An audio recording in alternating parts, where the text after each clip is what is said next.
The Jake Asman Show will begin shortly. Thanks to all these great Patreon members who help support the show. Get your super chats ready. Jake will be here in just a moment. If you love the New York Jets, this is the place to be.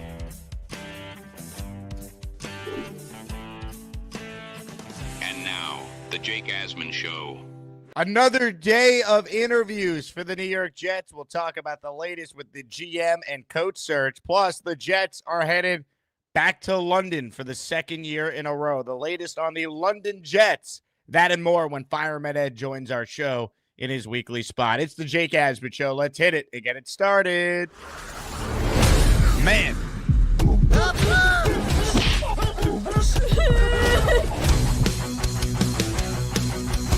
This is the same old Jets. We have Aaron freaking Rodgers. We had Garrett Wilson. We have Brees Hall. Please subscribe and hit the like button below. Super chat, baby. Cut the line. We have Sauce Gardner. We have Quinnen Williams. Now it's time to talk all things New York Jets. It's the Jake Asman Show. Here we go, Jets fans. Welcome in, everybody. Hit the like button. Make sure that you are subscribed to the channel. And, of course, if you want more content, if you want to join the Asmaniacs away from YouTube, join the Patreon, get in our Discord, and get all the perks that come with your Patreon membership. It's patreon.com/Jake Asman Show. Huge shout-out to Dirty Ray Gun, Strong Green, Q's56, and David Atkins for being our most recent Patreon subscribers. Joining us right now in his weekly spot on the show is our guy, Jet superfan, Fireman Ed. Ed, welcome back, baby. The Jet season is in the books, so now we can do what we always do. Dominate the offseason, baby. Thank God, Jake, that disaster is over. Thank God. The only good thing is you've seen in that last game is what Aaron can do. Aaron's still got plenty left. Aaron's got plenty left. And he's only going to get, if he wants to play and he's committed to playing another year removed from that Achilles, you watch him light it up, bro. You watch him light it up. I just hope it's with us. And I'm not sitting there on my couch watching him do it for somebody else. I'm going to be a lunatic if that happens. So we'll see where it goes, brother. It was a disaster of a season. There was the only good thing is we beat the Dolphins, and they had, Lord knows, in that stadium, there was, I tell you, I don't even know if there was 40,000 people there Sunday. Maybe somewhere around 40 to 50. And they're more than half were Dolphin fans. There was way more Dolphin fans. You just didn't hear them because we wound up drowning them out. So it was good. Domination. And they kept putting the score of the Bronco-Chief game up there. So, Miami knew that they were basically cooked, and they looked like it. They played like it. Yeah, oh, definitely. And listen, the Chiefs didn't want any part of the Bengals in there. Are you kidding me? Who did? Who wanted to? Would you? Joe Burrow? He might be the best quarterback in football. I got news for you. He's up there. You could argue he's got it. That guy's Joe Cool.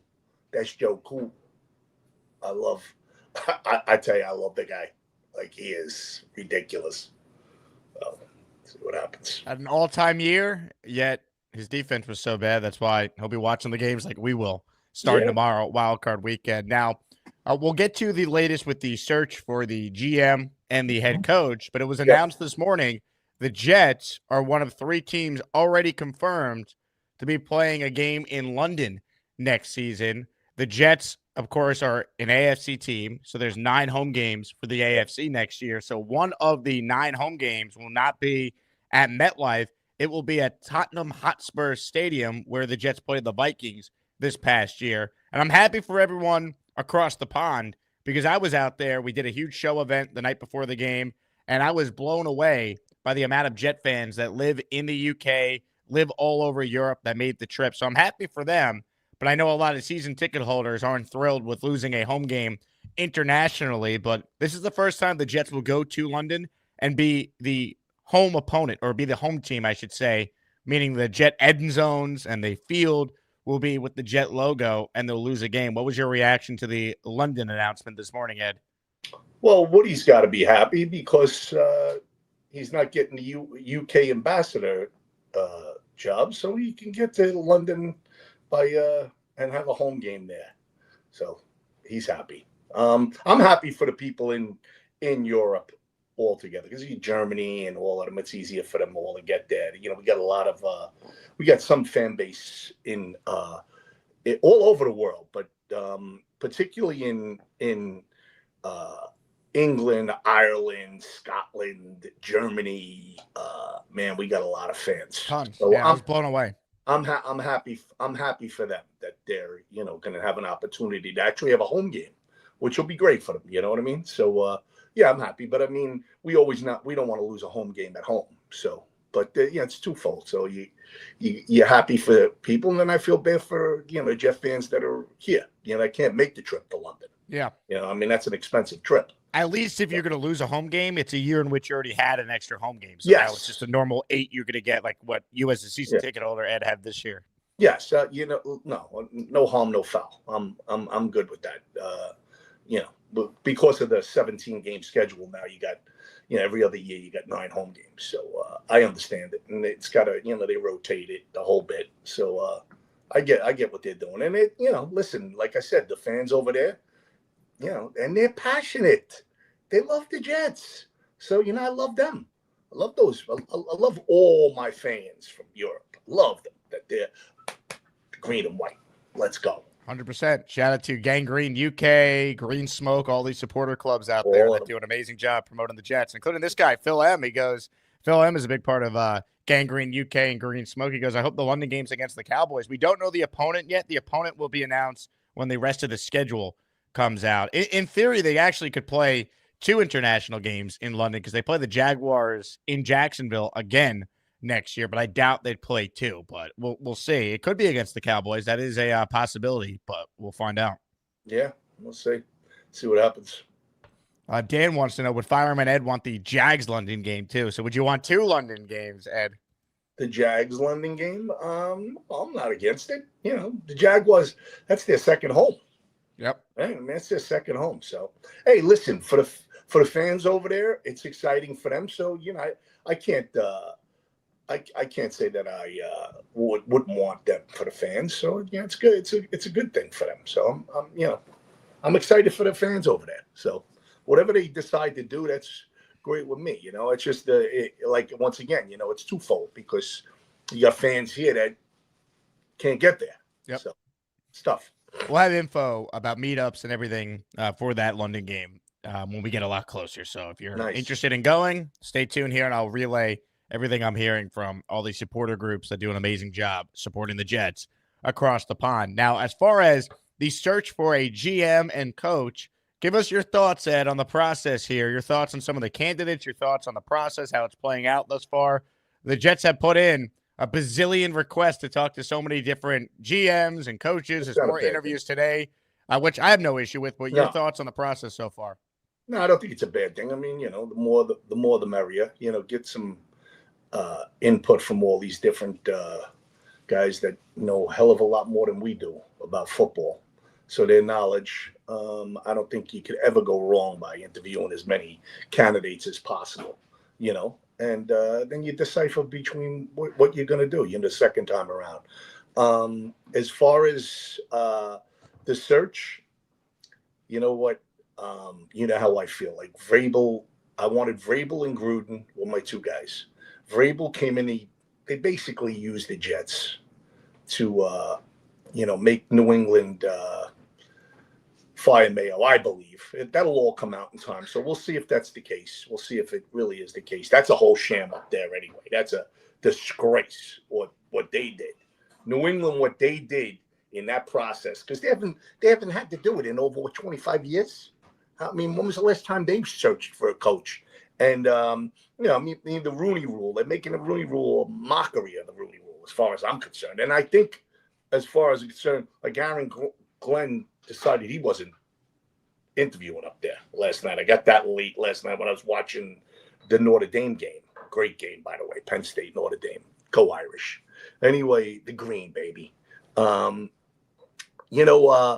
So I'm anxious to see, is Flores going to take an interview up there?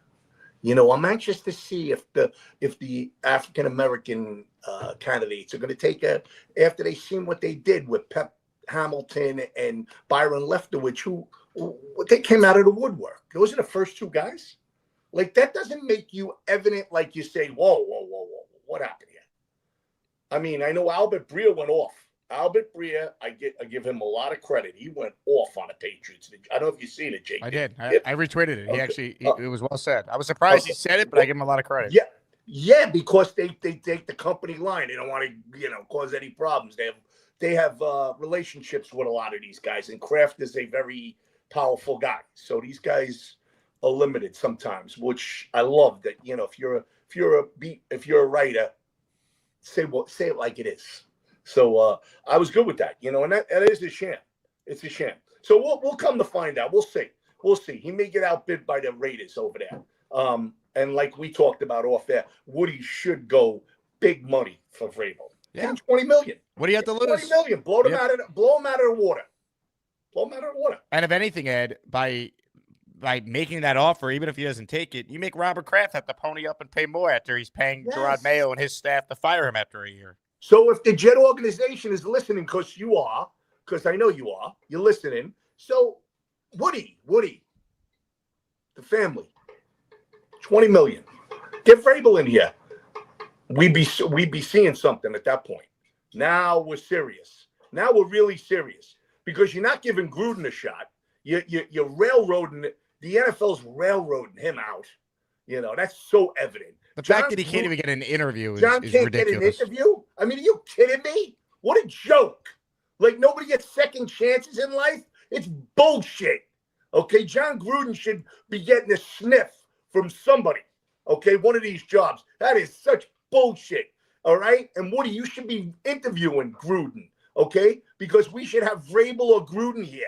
Somebody that could sit up there stand up there on a podium and look at this media, the vultures, and tell them like it is, because you got a pedigree. You have a pedigree, so you can deal with these guys. This is what I worry about, that with the next guy that comes in here, where's this pedigree? Between the disaster that's gone on, okay, now you're going to have a guy come in here, and as much as it's a fresh start for him, so what? You think they're not? Come on, man. You see what goes on here. Jake, I'm not talking any bullshit. I'm talking facts. And, it's the same old Jets. It's all year, same old Jets. Boom, boom, boom. It's all year. They pound it, They're railroading Aaron Rodgers out of here. All right? They are. There's no always no. I don't think I don't think Woody's gonna sign. I don't think Woody's gonna want him back. And then Woody did say this week that he'll be up to the head coach and the GM. Do you believe him though? That's the right answer, but you truly hope that it is up to the next regime coming in to decide on that. That's the magical question, right? So once again, and I'm gonna address this. Okay, I'm gonna address this. Woody did an interview with Brian Costello. All right? So think what you want of Brian Costello. Okay, so all right. But what are we doing here? John Mara went and took the bullets, all right, in his in the giant camp over there in their building, and he took everything, right? He stood there in front of it. What happened to our owner doing that?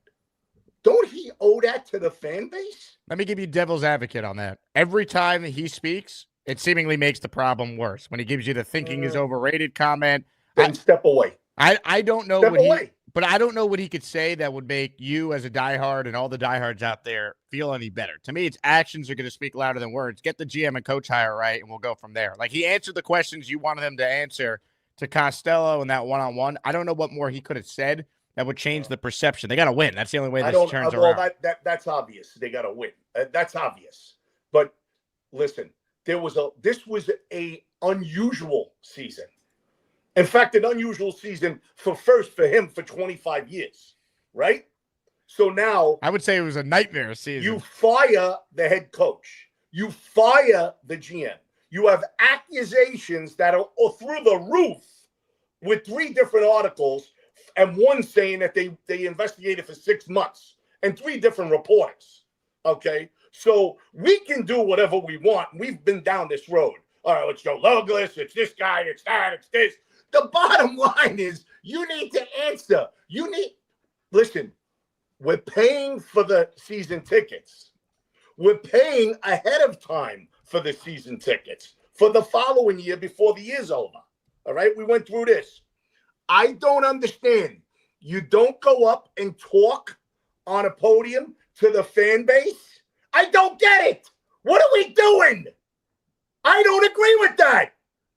There's a time and a place. I know you can say, oh, listen, what you're doing is you're giving your fan base confidence that we're in the right hands. We are in the right hands. You got to address things. That's life. You can't run from it.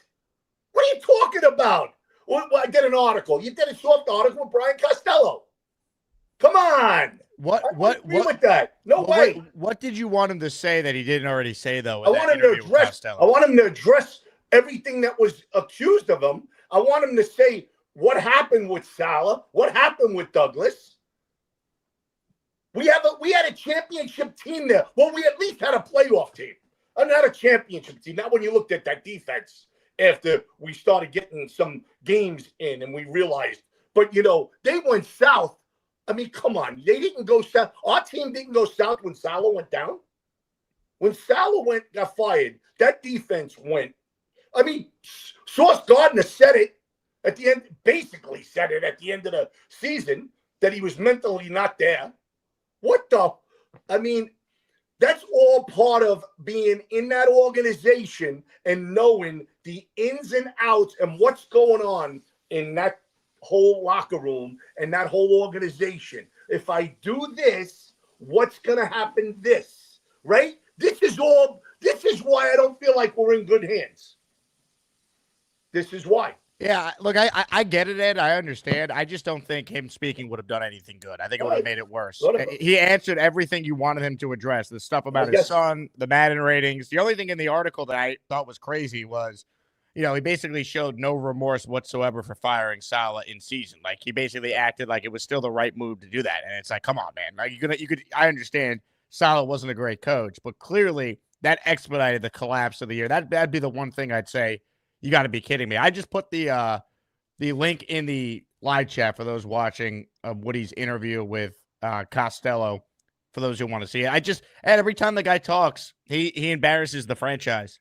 Let's call it for what it is.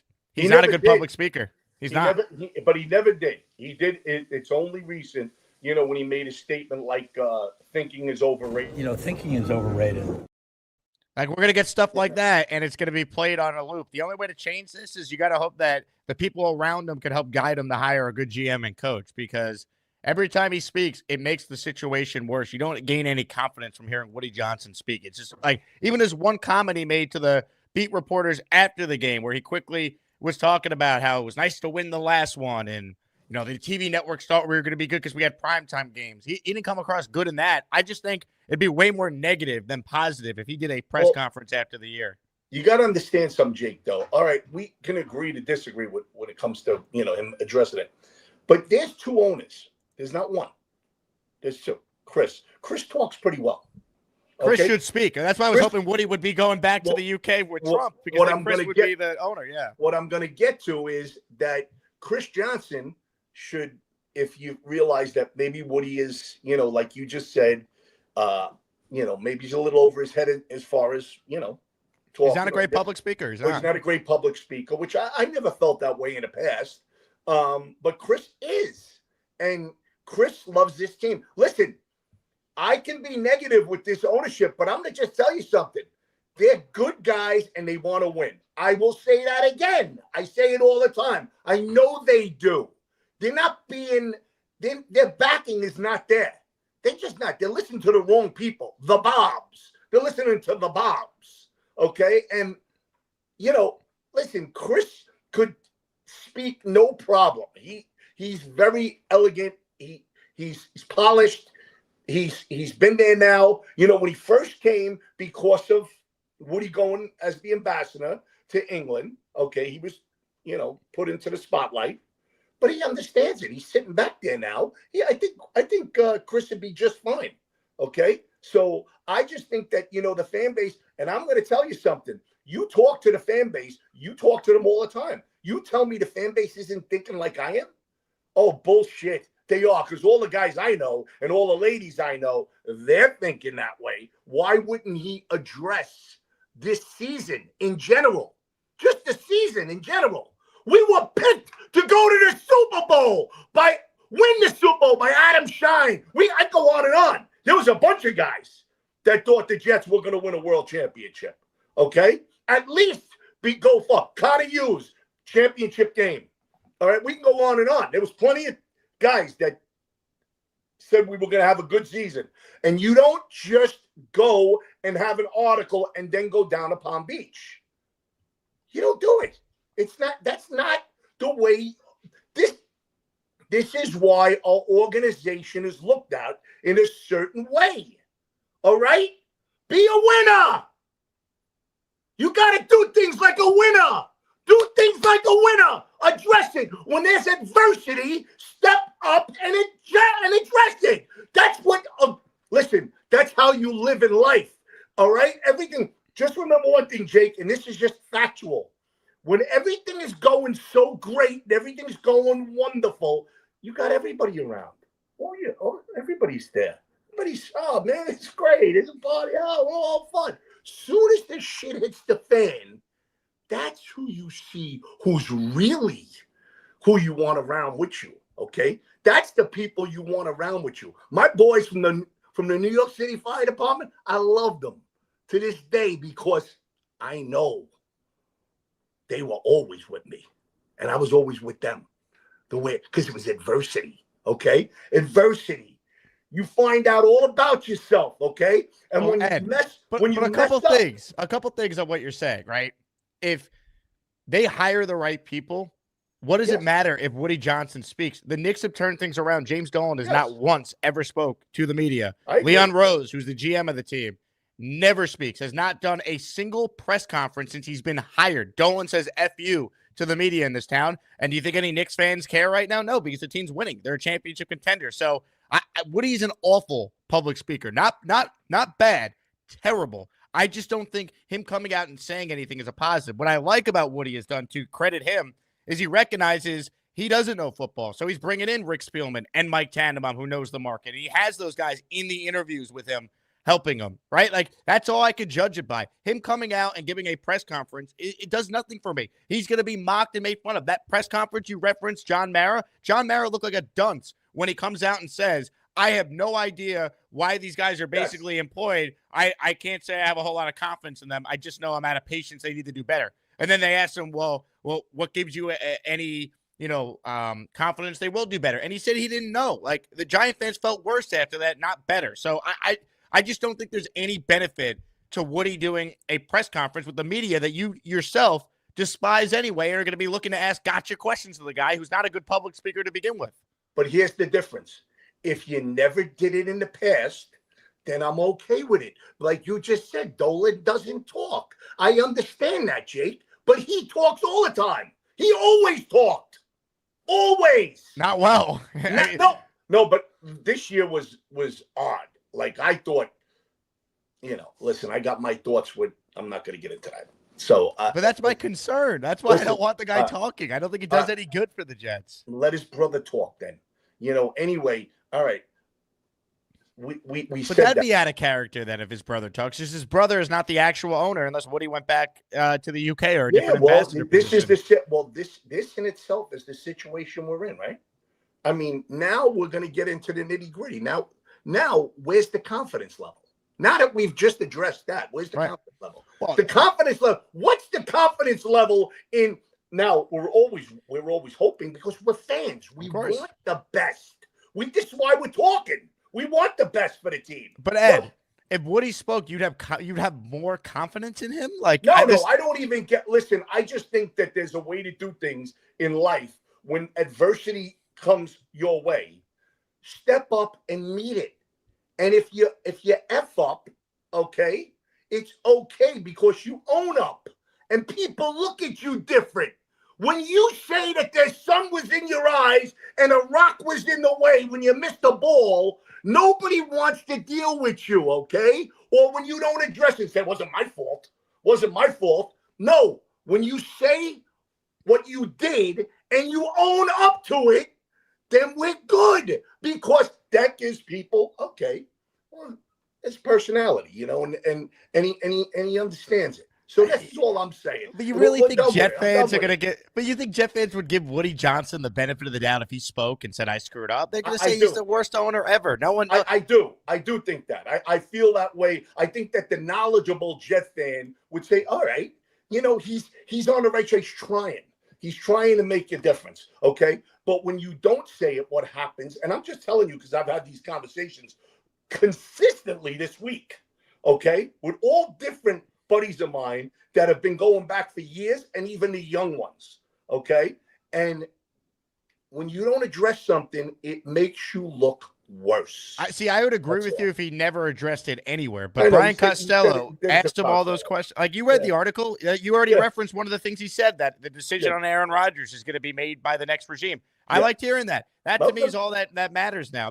And look, as far as your point on what gives you confidence, I don't think any Jet fan should be confident. They have the longest playoff drought in sports. They haven't had a winning season in a decade. All you could do, though, is evaluate in real time their process to this point, which, for the most part, while I'd like to see John Gruden and Pete Carroll get interviews, no doubt, I do think they've gone about it the right way with the volume of candidates, the quality of candidates they've spoken to. So that's all I could judge it by. I like having Tannenbaum and Spielman in the room. I think it's good for them to be there. So, that's what I'm judging it on. Now they got to get it right. Otherwise, we're going to be having the same conversation about this awful team in 3 years. I just don't like defeatist attitude. That's all. You know, nothing's going to defeat me, okay? Because we haven't won doesn't mean I'm going to have a defeatist attitude. That's not happening. It's positive, all right? That's all part of life. What do you choose to do? Oh, the glass is half empty or the glass is half full? Oh, the sky is falling all the time? Or are we going to go out there and beat their ass? Well, which one is it? Because I know which one it is for me, okay? And that'll never change. All right? Never, ever change. So I want to see people attack things like that. And I feel like we're at a point where we're at our lowest point. I'm going 51 years. I know the pulse of the fan. I talk to them. The morale of this fan base is at an all-time low. All right? And we're grasping like going, where's the leadership? What are we doing? What's going on? Okay, we talked about it. I'm done with it. We don't agree on that. I'm fine with it. I'm fine with that. I just feel like, let's get it right. Like you said, let's just get it right. Let's see. All right, let's see. And I'm not going to have defeatist attitude. Oh, we're not going to get it right. Because that's all you hear. A lot of fans will go, we're never going to get it right. I don't agree with that. Hey, that's what they said about the Lions, and now they're the Super Bowl favorites a few years later. Let's go. We're on to the next thing. But all I'm saying is that there's a way to do things, and we can agree to disagree on that. I don't agree with the way it was done. That's all I'm saying. And you feel differently? That's what makes life go around. Well, as far as the search goes, that's the only thing that matters. Is there a candidate? We know you want Rabel, you want Gruden. Gruden, he's not even getting an interview. It doesn't feel like, so forget that. Of the other guys, though, Brian Flores, Aaron Glenn, they're talking to Steve Spagnuolo today. Of the guys they've requested, Rex had an interview. Your thoughts on some of the options out there? Feels like Aaron Glenn might be the favorite now. There was a report that came out from Josina Anderson that it could come down to the Saints versus Jets for Aaron Glenn. I think the Jets would win that faceoff, but we'll see. Your thoughts on Aaron Glenn and some of the other candidates out there? Well, Aaron Glenn's a Jet, right? I mean, we drafted him in '94, I think. We drafted him, and he played with us 6-7 years. So, you know, I love Aaron, number 31 in your playbook. For all the young people that don't know, he was great corner too. Great corner. Once again, that's a guy that never had the position. Has he made his way up? Have I listened to some of his interviews? I loved his interview with the Steeler The Pivot podcast, Ryan Clark. Yeah, Ryan Clark. I listened to that. I loved it. Loved it. Loved what I heard.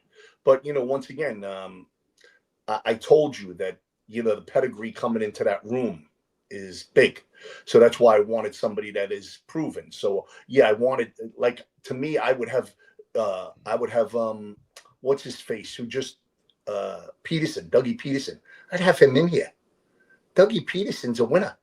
Okay, maybe that kid went south on him down there. Okay, if you listen to the running back from the Eagles, what's the kid? He was a good player. Played for Buffalo too. Eagle running back. He's on a podcast. He's probably with Clark to them. He was referring that kid. There was problems down there. Oh, LaShawn McCoy you're talking about. LaShawn McCoy. He was saying, and I was like, whoa, that was the first I heard, because he's high on Dougie Peterson, obviously. And so you'd want to interview Doug Peterson to be the head coach or the offensive coordinator? No, absolutely a head coach. I want somebody with a pedigree in here. I'm not down on Spagnuolo is interesting. I know he had a rough, really rough when he was the head coach, but sometimes that second time around, man, is he's a very listen, we're talking about something that I don't want. It's 5th, 6th, 7th. We're starting to go 5th, 6th, 7th for me. Well, how do you feel about Rex then? No, no. We've been there, done that. I mean, I know Rex loves us, and I know all of that, but I think that played its course. Well, I'll tell you what, of like the Matt Nagy and Arthur Smiths, give me Rex. Or Brian Greasy's going to get an interview. I'll take Rex over those guys, but I mean, I still have Flores, Glenn, even McCown probably. McCown's debatable, but Rex is probably in that like second tier for me. Our offensive coordinator. Well, to do that, Brian Flores would need to be your head coach, or Aaron Glenn. I don't know if there's a connection there. Flores on the same staff as McCown. Yeah, that's why they link it. I know, but I'm just thinking both Jets. I love it. Yeah, I look at them as Jets. Look, if you're going to hire an offensive guy, make Rex the defensive coordinator.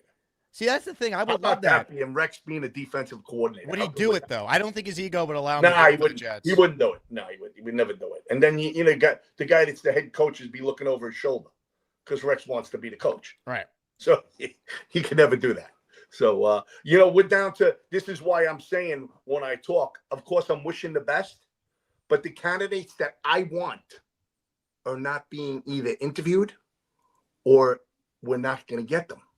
So I told you, it's Vrabel, Gruden, Dougie Peterson. If McCarthy becomes, I would offer something for McCarthy. I like McCarthy, okay? Another proven guy. It's Jets, Jets. I love Fireman Ed, too. They're not even giving him an interview, Ed. They're railroading him. They're railroading John Gruden. John Gruden's getting railroaded by the NFL. What a disgrace. Somebody has to have the balls to say, hell with you, Goodell. I'm gonna interview this guy. Nobody. Was it 7 openings now? Was it 6 or 7?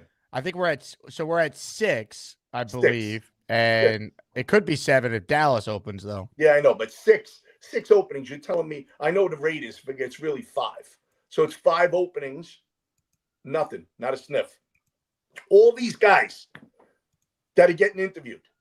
And nothing. I mean, come on. Are you kidding me? John Gruden? So, the process, as far as I'm concerned, listen, if I had to choose and I couldn't have any of my guys that I'd want, I don't really, honestly, I guess probably Aaron Glenn, or Flores. I guess it would be either one of them. That's the next ones for me. That and I just hope that it worked out, because you're always gonna I'm gonna root for them when they're the coach of the Jets. I'm gonna root for them. I mean, I'm gonna be right on board. I'm gonna be right on board. Hey, breaking news: Mike McCarthy's going back to the Cowboys here. So just reported. Sides are expected to open talks today on a new contract, so they're keeping McCarthy. So you can forget that one. Smart move by Jerry Jones. He's not the problem. once you get the defense right down there. I mean, you win 12 games 3 years in a row, and this year you still find a way to win 7 and fight despite losing your quarterback that early. I mean, this was not the year to fire him. That defense, they need to get the defensive line tackle position. They don't stop the run. Every time they play a big game, they get their ass whipped. They run for 200 yards on the Cowboys. Right? I mean, you look at the playoff losses. Look at them. Niners ran it down their throat. Who else? I think it was the Packers ran it down their throat. So, whatever. I can't talk about the Cowboys. So, I want to see what we're going to do with our regime. I'd like to see, as far as the GM, I don't know enough about the GMs, but a couple of the guys that they've had in here, I like Dimitrov. Me too. I like Borgonzi from the Chiefs. The Italian stallion, Mike Borgonzi. Yeah, I like him. They're talking a lot about this kid from Long Island, Mike Greenberg. He interviews today. Yeah. So, there's a few guys. Lewis Reddick. I know Lewis hasn't been in 10 years, but he's never really gotten a shot. So, he's a knowledgeable guy. If we're starting, let's, you want hungry guys too. You want hungry guys. You want guys that are, want to do it. And, it's going to be interesting, Jake. I just think that it's going to be a long haul. Better get it right. I think, but I think we're in for a long haul, Jake. I do. I really do. I think I worry about the young talent. When you say long haul, you mean the process is going to take a while to play out? I think it's going to take a while, and it's what happens is by it taking a while, I think it's going to take its toll on these young guys that we have drafted, that we have this core, and I think it wears on them. I just do. You hear from Garrett Wilson, obviously, but there's other guys. It wears on you. It just does, and they keep hearing the same old Jets and, 14 years without a playoffs, and you don't have your own home, and you just goes on and on and on. I'm just saying I see it. I'm looking at it. The window to me was these last 2 years. That was the window. Mm-hmm. That was the window. And he gets an Achilles. Aaron Rodgers getting an Achilles. You can't make it up. You cannot make the fucking thing up. It makes me nuts thinking about what we just have no luck. None. That team was there for the taking, and we thought, and then you see behind the scenes, oh my God, you start listening to this nonsense, and you wonder what's factual, what's not, Can we ever get cohesiveness? Can we ever just establish a GM and coach that could be in here more than 5 years? Can we ever get a goddamn guy in here that can be here for more than that? Douglas was in year 6, but he didn't win enough. He came in halfway through the first year. You don't count. 5 years out. I still had 5 drafts and 5 free agent periods. And we have a lot of good personnel. Don't sell Joe. There's a lot of good players. For sure, but unfortunately, that's the winning. That's why guys will come here because of the players that are here. And he did it. He's the one that did it. Okay, yes, and that's why Douglas's resume is complicated, but he also missed on most of every big decision he made. Coach, quarterback, left tackle. His first ever draft pick was Mekhi Becton over Tristan Wirfs. The big one was the quarterback. And the head coach and the coach. The Robert Saleh was not a good coach. Yep. I don't know if he was so much as Woody probably wanted him. It was the flavor of the week. Look, the flavor of the week, bro. He was 30 at 64. They didn't win. Listen. Everybody wanted Saleh when he came here. Of course. Everybody. We looked at him in San Francisco as the defensive coach. We were through the roof with him. Now everyone wants Aaron Glenn, and that gives me Saleh 2.0. And that's what scares me. This is what I mean. Okay? We've gone through different things with hot candidates, hot guys. This guy's the next guy. Who's getting recommendations? We have Peyton Manning recommending Adam Gase. We go on and on and on with this shit. Okay? We've had success. Herm Edwards was successful. Herm was successful. All right. Just, now we're going, Jake, you're going to think a little different than I think because you're 29. I'm 65. My window's running out. So I'm really pissed because I'm 51 years season ticket holder. And it's just devastating at this point that we just talked about an owner that we can't have him talk. Yeah. What are we? Well, I'm devastated. Where's my hope? Where's my hope? Well, this is it though, Ed. I mean, I understand this is it. It's been it for 51 years. I get it. But I don't know. Like there's no answer anyone could tell you or any diehard. They have to go out there and they have to get these hires correct. The Lions did it. The Lions were a worse franchise than the Jets. They hadn't won a playoff game in 30 years. And then guess what? They hire Brad Holmes and Dan Campbell, and look how quickly they turned it around there. I was in Houston when the Texans. I understand all of it. I understand all. That's what it comes down to, though. I know we have young nucleus. We got a lot of talent on this team. There's no doubt about it. And this is why I'm more concerned because a lot of their contracts are coming up. Your nucleus, right? Mm-hmm. And you want to see them have some success, And what I question is who's going to be the quarterback? Like, where is the success coming from? Right. That's my biggest thing. And that's why I thought an established coach in here, because it's all right. It's a domino theory, isn't it, Jake, when you think about it? So if you get a young guy in here or a first-time coach, more than likely Aaron Rodgers is not coming back. Right? More than likely he's not coming back.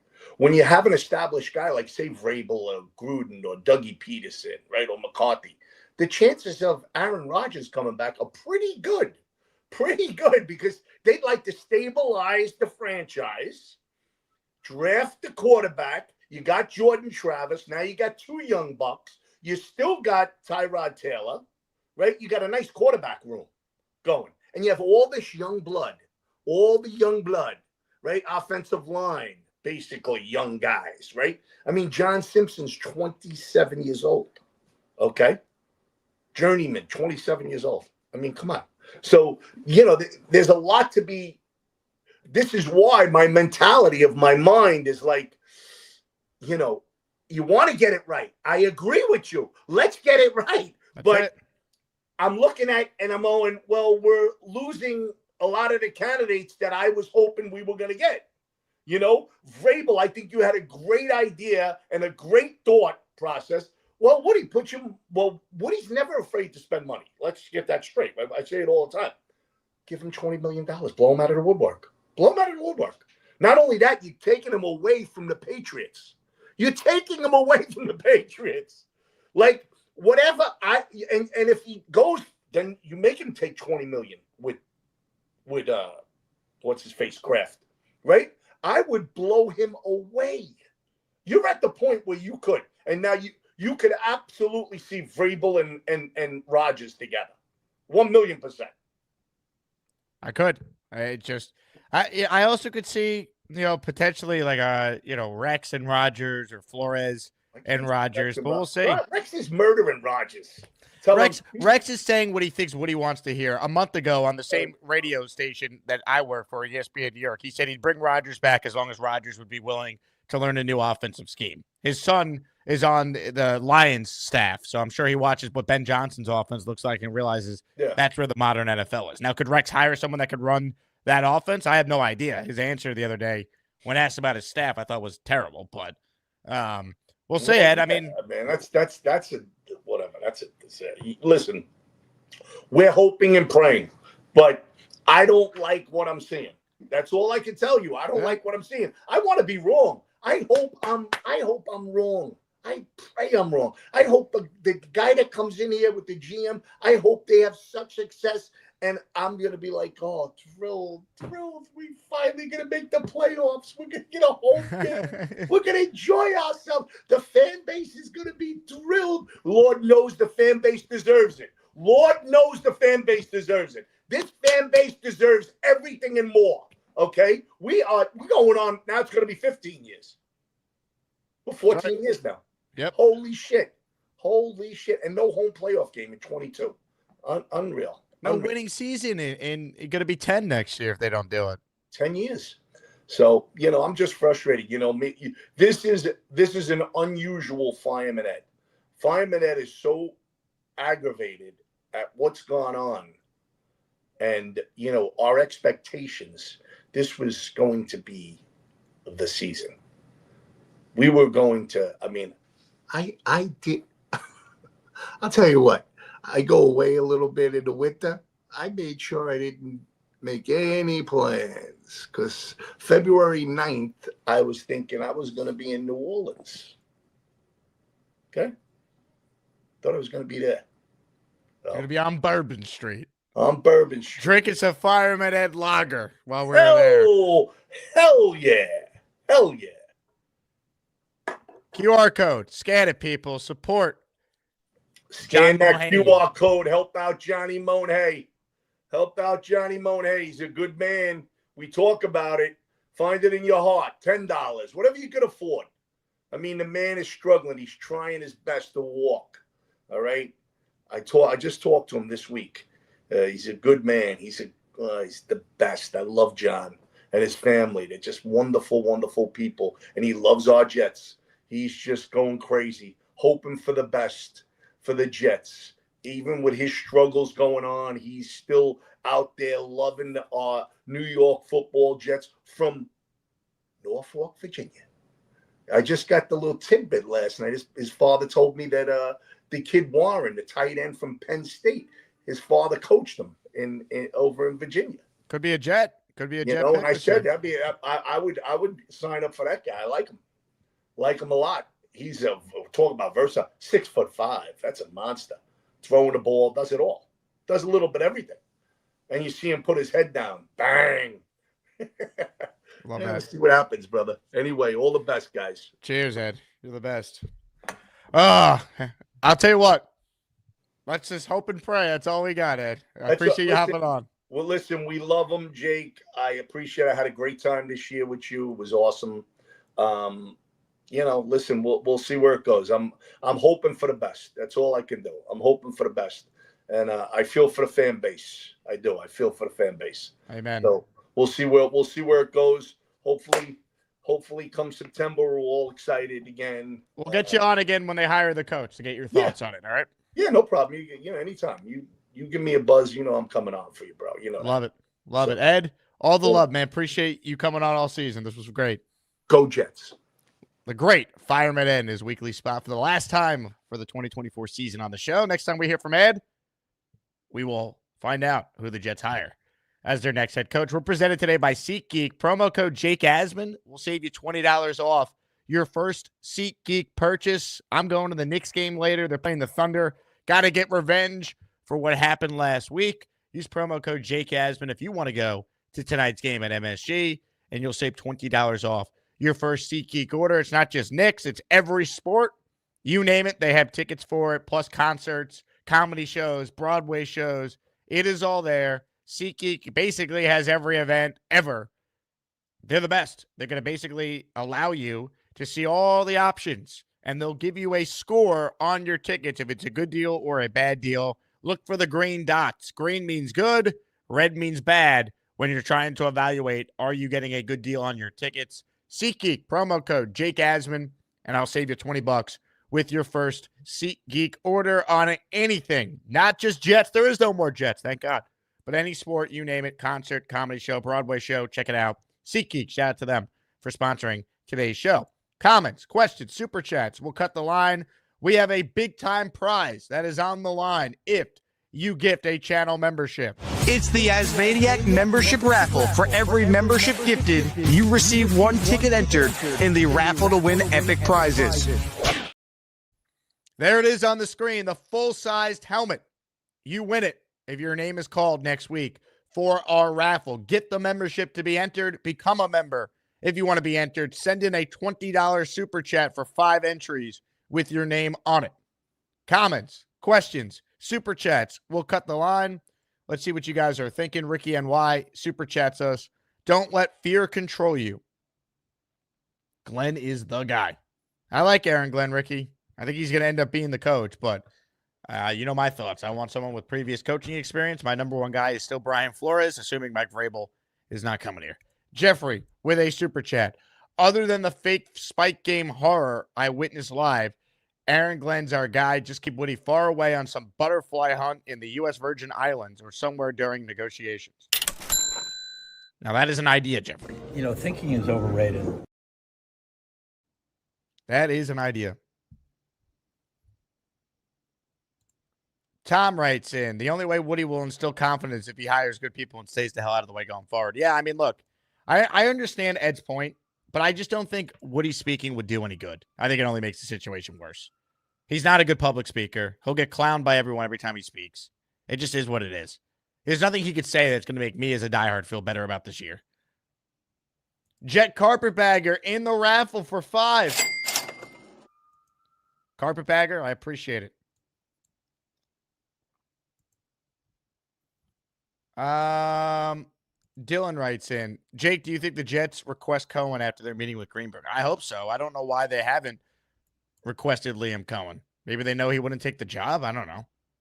Relaxing Sound says, get me Pete Carroll. I'd interview Pete too. I don't know if he is anti this job. I think he wants to get back in. The fact that they're not talking to him is shocking to me.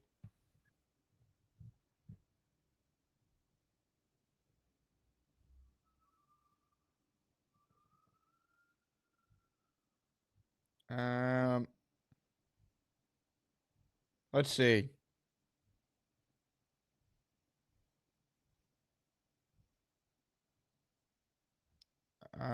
Rich says hit the like button. I would agree. Salient point.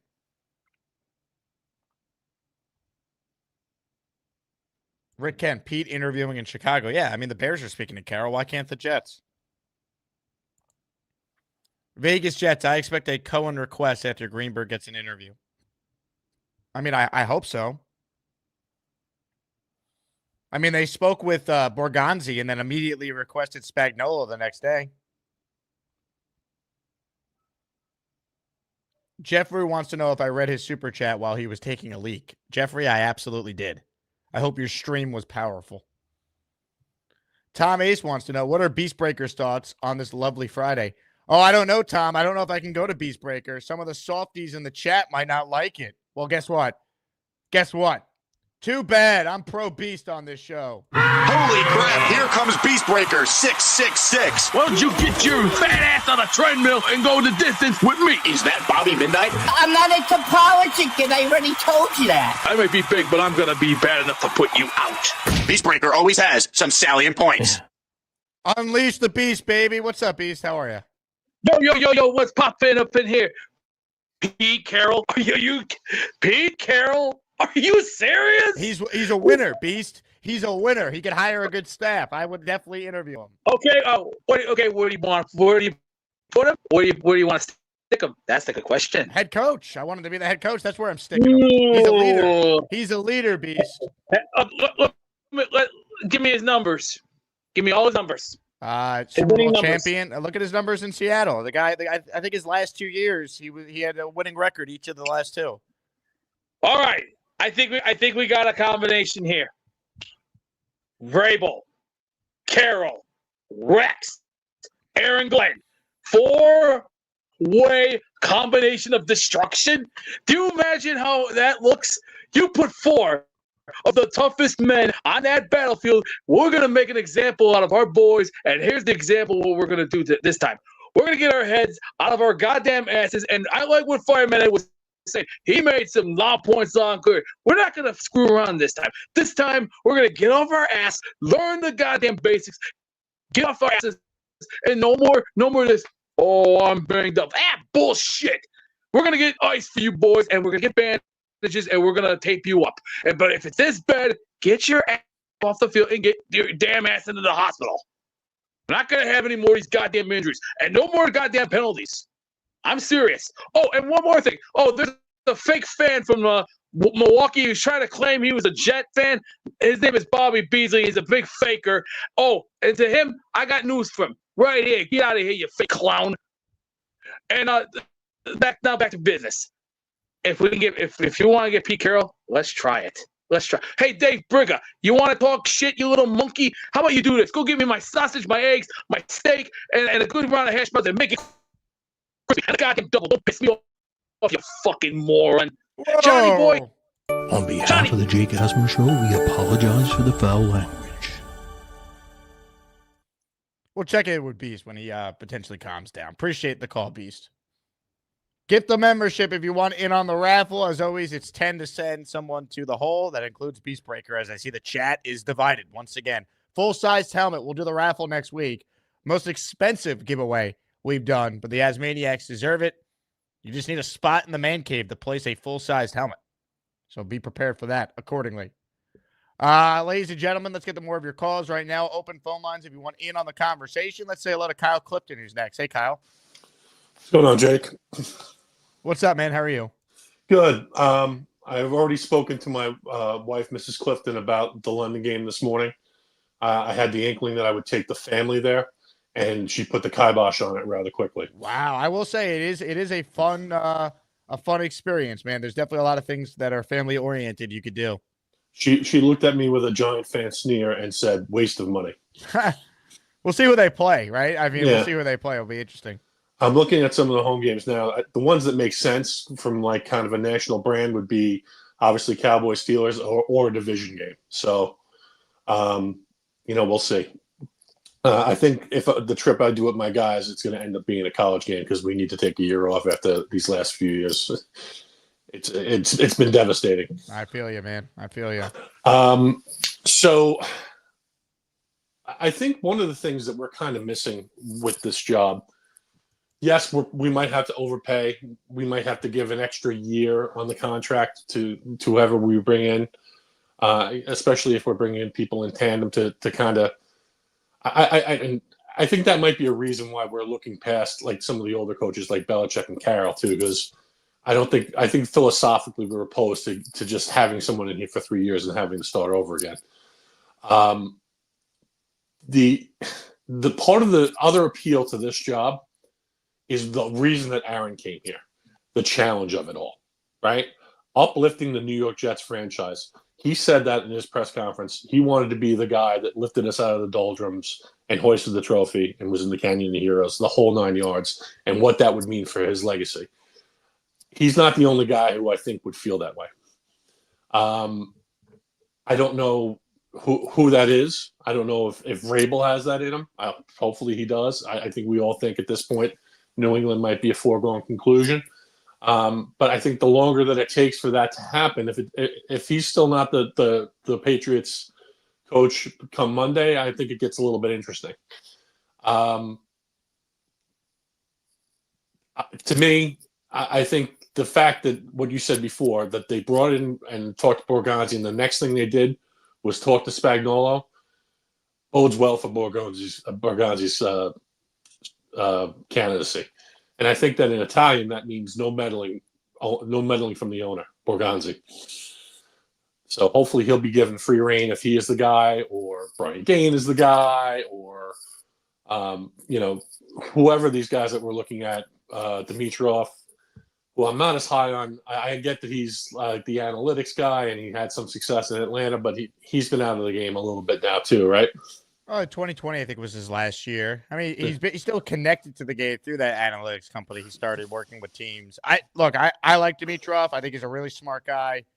I'd hire him before a first-time GM. I really would. I like Borgonzi if they're going to hire the guy with. To me, he's got the best resume of the GM candidates you're talking to that has never been a GM before.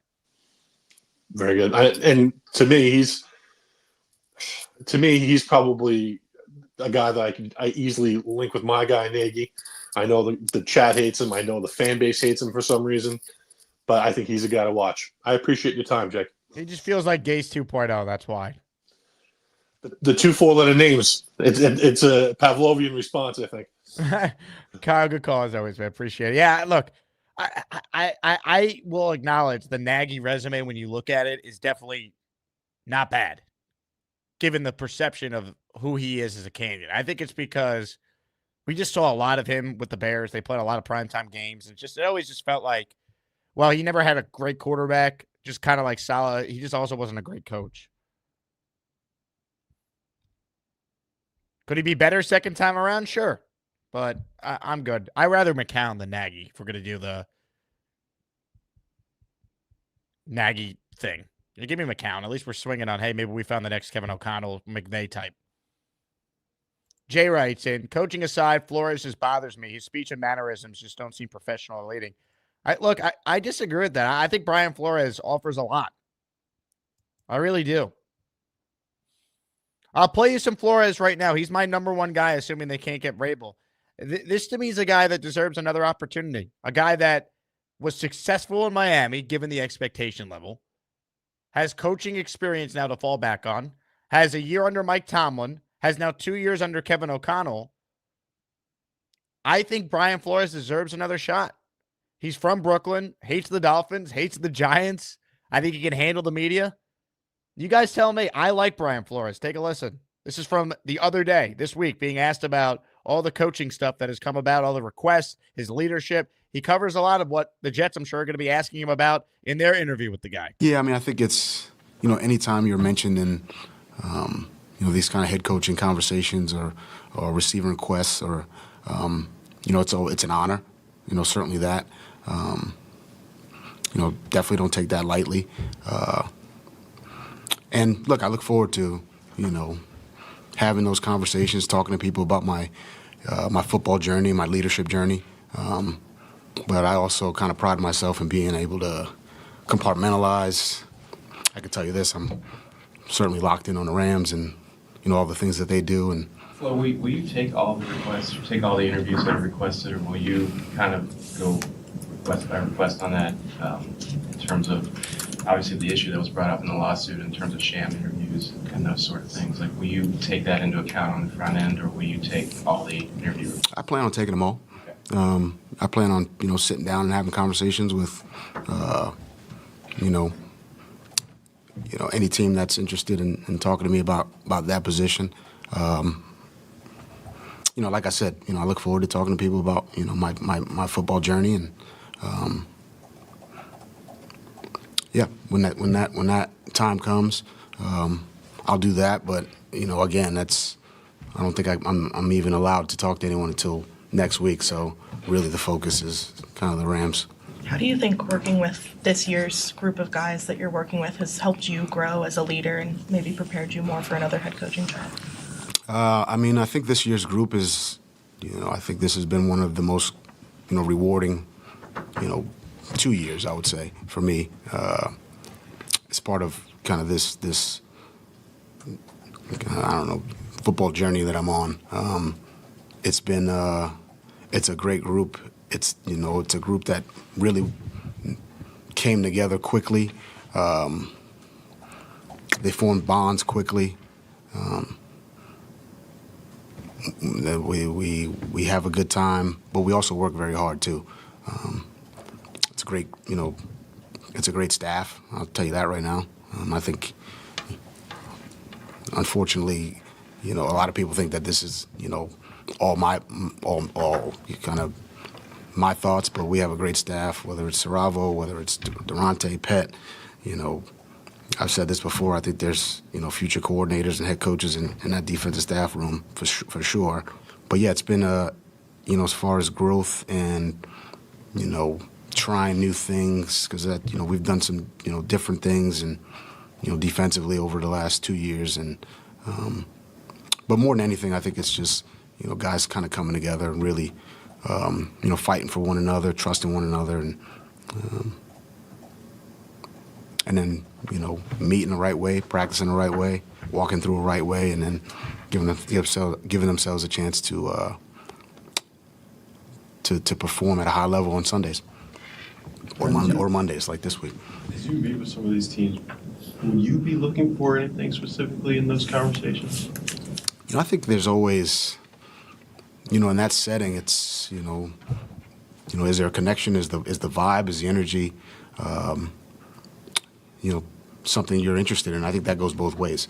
I think, and it's no different to me than any other interview setting in any other industry. I think it's, is the vibe, is the energy, is the connection, is it something that you think will be an environment that's, that you can forecast and predict that'll be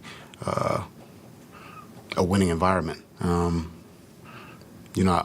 big. I've talked about visions, with you guys quite a bit, as far as a defensive vision. In that setting, it's kind of an organizational vision, a team vision, really across the board, and there's a lot of people involved in that. And there's a synergy you have to have. I'm kind of looking for that type of synergy also. When you talk about your leadership journey and your coaching journey, what kinds of things do you look forward to sharing with teams about those areas? I was in one place for a long time. Then I was in Miami. And then really, I would say it's more about the last 3 years, one with Coach T, and these last 2 years here with KO. When I was really looking to work with, when I left Pittsburgh, I was looking to work with, someone with an offensive background. So I was fortunate to come here with KO, who's one of the best in the business, and kind of watch how, he, schedules, how he works with the quarterback, how he, that I could bounce questions off him, and kind of pick his brain from an offensive standpoint, from his standpoint, from how he sees, how he views offense. And we do the same thing. He does the same thing with me. So it's been a great kind of marriage, I would say. And I don't want to leave without saying that it's been fantastic here in Minnesota. It would have to be the right situation for me to leave. For me, myself, and my family, but I would say that's part of that growth, kind of seeing different ways to do it, taking all that information in, and tweaking some things, from my standpoint, from a leadership standpoint, and then applying it and seeing if it works. And I think I've liked what I've seen so far, as far as applying some of those things and what it's looked like, specifically this year. I think he deserves a second chance. If the Jets hired him, I'd be thrilled. We're presented today by Huga House. See the hat I'm wearing? If you want the same one, go to their website right now, hugahouse.com. Promo code Asman at checkout. You'll save 15%. Get the hat that maybe next year's Jet quarterback, Aaron Rodgers, always wears. A bunch of other Jet players, a bunch of other athletes and entertainers like Kevin from The Office, Shane Gillis, the overrated Josh Allen, although he might win the MVP, so tough to say that. Hopefully he loses in the playoffs. Shohei Ohtani, JT Realmuto, and many more. HugaHouse.com. Promo code Asman for 15% off. Buy one hat. Second hat is 30% off, so stock up on your Huga House hats. They just released a bunch of winter caps as well, winter beanies. Check it out. HugaHouse.com. Promo code Asman. More of your calls coming up. I'm seeing a conversation in the chat right now about the Rooney Rule.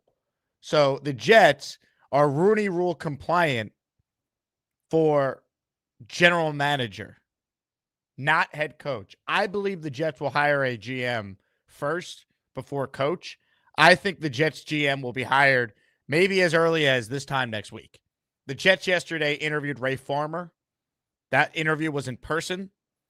And that interview being in person means that they are now compliant with the Rooney Rule because they already spoke to Louis Riddick in person. The Rooney Rule now states, and this is different from the last time the Jets went through this process because they have updated the rules over the last 2 years. You got to interview 2 minority candidates in person. So Riddick was in person. And yesterday, Ray Farmer, who former GM of the Browns in the Rams front office, he interviewed in person. So the Jets are compliant for GM if they want to hire a general manager. I hope it's Thomas Dimitroff or Mike Borgonzi, but we'll find out. But they're now compliant with the Rooney Rule. For head coach, they're not compliant yet. They've interviewed Ron Rivera in person. They have not interviewed another minority candidate in person. They did interview Aaron Glenn last night, but that was virtual. They're not allowed to talk with any candidate in person until January 20th. So if Aaron Glenn ends up being the next coach of the Jets, he won't be able to meet with them in person until the 20th. So they are not compliant yet for the coach side of things. It has to be in person. A Zoom interview with Aaron Glenn does not count, or a Zoom interview with Brian Flores does not count. So that is the latest with the Rooney Rule. I think the Jets hire a GM maybe this time next week. It probably will be when I'm in the middle of doing something, because it's how it typically goes when there's big Jets news. Ladies and gentlemen, memberships are officially flying off the shelves. How about a 10 spot of channel memberships that were just gifted by Jets Johnny? Let's go. Now, give me money. Or I shoot him. And I shoot all you motherfuckers. And then we take it. Your choice, bitches. If you hear your name called, you're a channel member. Card Collector, Shriekles, Oregon Stacker, Raider Clan, Mark Gillette, Calcaca, Star Ghost. Thanks for the cheese. Is that Gary? Devin Chaffin, Big Rush, all receiving channel memberships. Let's make it rain memberships right now, baby. Let's go. Come on. Here we come, baby. Here we come. Here come the Jets, baby. Yeah. Arthur in the raffle for 5 with a $20 super chat. That's right. It's memberships and $20 super chats that get you in the raffle. I want Rex. Come on. Who wants to do this more than him? With an accomplished OC, I feel we can win. And wow, that'd be awesome. Look, I love Rex. I need to know what his staff would be. And I was very discouraged by what he said earlier this week about that. We're going to hire the best staff. And then sounded like he hadn't even thought of it. So I love Rex. I'm the guy who spoke to Rex, a week and a half ago that made the news, right? I'm the guy who dressed up as Rex Ryan for Halloween when I was in college, when this team wasn't dog shit back in the day. I love Rex. I don't think he's the best option. I think Vrabel, Flores are ahead of Rex, and even Aaron Glenn, I'd have to strongly consider. Glenn's starting to grow on me after, reading more about him. That's just the reality. But, I'll tell you what. Give me Rex Ryan over Arthur Smith or Ron Rivera or Matt Nagy, some of the other names they've spoken to. So, that's where I'm at. Hit the like button if you haven't already. Comments, questions, super chats. We'll cut the line. Make sure you download the show in audio form if you want to take it on the go. I post the podcast for the show after the live YouTube show concludes. It's on Apple or Spotify. Search Jake Asman Show and spread the word to your fellow Jet fans. This YouTube show is also in audio form as a podcast. We'll get to more of your calls right now on the Gusbuster hotline. Want to shout out the great Dave Briga, who writes in, I love Jake's interviews with Spags. He was so interesting and knowledgeable. I might have to repost that, Dave. A lot of people probably don't remember, but I've known Spags for a long time. I knew him when he was in between jobs with the Giants before Andy Reid hired him.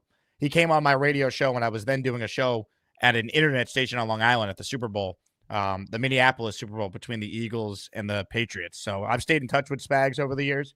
He'll come on every year when I ask him to, usually after they win the Super Bowl. So if he is the Jet coach, I'm confident we'd get him on the show. I don't hate Spags. I've said for years he deserves another chance. I'd want to know what his plan would be on offense. He's not going to be able to take Andy Reid and Patrick Mahomes with him.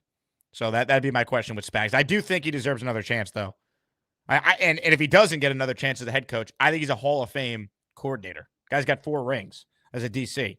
And let's not act like it's all Mahomes and Andy Reid there. The defense has been a huge part of Kansas City's success. I don't think they've scored 30 points in a game this year, and they have the best record in the NFL. And obviously, he was the coordinator of the 07 Giants that beat the best team of all time, arguably, in the Super Bowl. Held that New England Patriots team, that record-setting offense, to 14 points. Fiore with a super chat. Vrabel's still out there. Jets should put a full-court press on, make a Godfather offer, but they can't because for some reason with all these meetings, they haven't met the Rooney Rule. Unacceptable. Yeah, I don't think the Jets are confident that they'd be able to get Vrabel anyway. For all we know, they've told him that, hey, we want you to be the guy. And Vrabel's like, I want to play out the process. We'll see. I agree with you, Fiore. I would still say, Mike, pick the GM. What's it going to take? And if he says no, he says no, but at least drive up the price for that sleazeball Robert Kraft. Bo with a super chat. Stop worrying about the Rooney Rule. If a competent head coach is coming here, he won't come down to this rule. No leverage is lost on current timeline. I'm not worried about the Rooney Rule. I'm simply clarifying what was a debate in the chat people saying, are the Jets compliant with the rule? Not for coach, for GM they are. I think the Jets hire a GM within a week. That's going to come first. Because then here's really the bottom line, right? Here's why you want the GM hired sooner rather than later.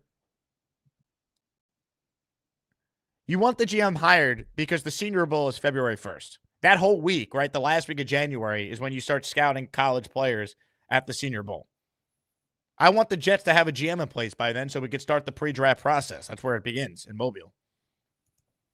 More of your calls right now. Let's say hello to Amir, who's next. What's up, Amir? What's going on, Jake? So just wanted to talk about Aaron Glenn and then Flores. You played the interview, and to me, a lot of his answers were very general. And then when you listen to Aaron Glenn, he motivates you. He's inspiring. He's definitely got the experience. I shared with you that video on that podcast he was on in regards to his, like, you talk about legacy, and he's been 15 years in the league, Super Bowl champion. He's got who's who of coaches that have coached him throughout his career. And then as far as just being a part of coaching staffs, right, he's also had great experience. And so for me, even though he doesn't have like that head coaching experience, when I think about Aaron Glenn and like hear him talking, I hear a guy that's ready for a head coaching position, that has been a scout, that has been a D-back coach, has been a defensive coordinator, and it understands that each level requires a different level of involvement. And when you hear him talk about, him working his group of coaches under him now and how he's like ready to make them DCs, right? So to me, when you're like talking about Rex, who has no idea about who he's going to bring in, versus a guy like Aaron Glenn, who's like, I got, and this is where I would say about Flores also, like if you listen to Ryan Fitzpatrick, he talked about how a lot of the coaches that Flores had worked with in Miami on the way out maybe rubbed them the wrong way, where Aaron Glenn has an incredible relationship with players and coaches. And he's never been a head coach before, though. Brian Flores had, and it's not like he was a disaster. The guy was 10-6, 9-7 his last 2 years there, and overachieved his first year where they were supposed to be tanking for Tua and be the worst team in the league, and they finished 5-4 after they were like 0-7 to start the season. So, look, I'm not telling you that Aaron Glenn can't be a good head coach. I just feel like there's a huge risk involved in that. He's never done it before. I want to roll the dice with someone that was pretty successful, I thought, did a good job his first stop, and someone I believe will do a better job his second time around when given the opportunity to do so. Like, I think the fact that Mike Tomlin and Kevin O'Connell have now hired Brian Flores and have worked with him, that's not nothing, especially if, like, you tell me Brian Flores is bringing Josh McCown with him as his offensive coordinator or someone else from that Viking staff that runs an innovative offense. That's intriguing to me. I like Aaron Glenn, but I don't know who his OC is going to be. And it's a different job, man. It's a different job being a DC and a head coach. Robert Saleh was a leader of men, too, and was the top guy and said all the right things and fired people up. And then he became to the Jets, and he wasn't that guy because it's a different job. It's a lot harder. I agree with you on that point about Rex, but that's where, if you again listen to that interview about with Aaron Glenn, he like literally, he's been through the process as a scout, as a player. That I like. I like his background a lot. That I think that is an intangible that none of these other coaches besides Vrabel have, is that he's been a player, and he's been a player on successful teams, which Vrabel also has. And in my point, I think Vrabel's going to the Raiders. I don't think he's going to the Patriots.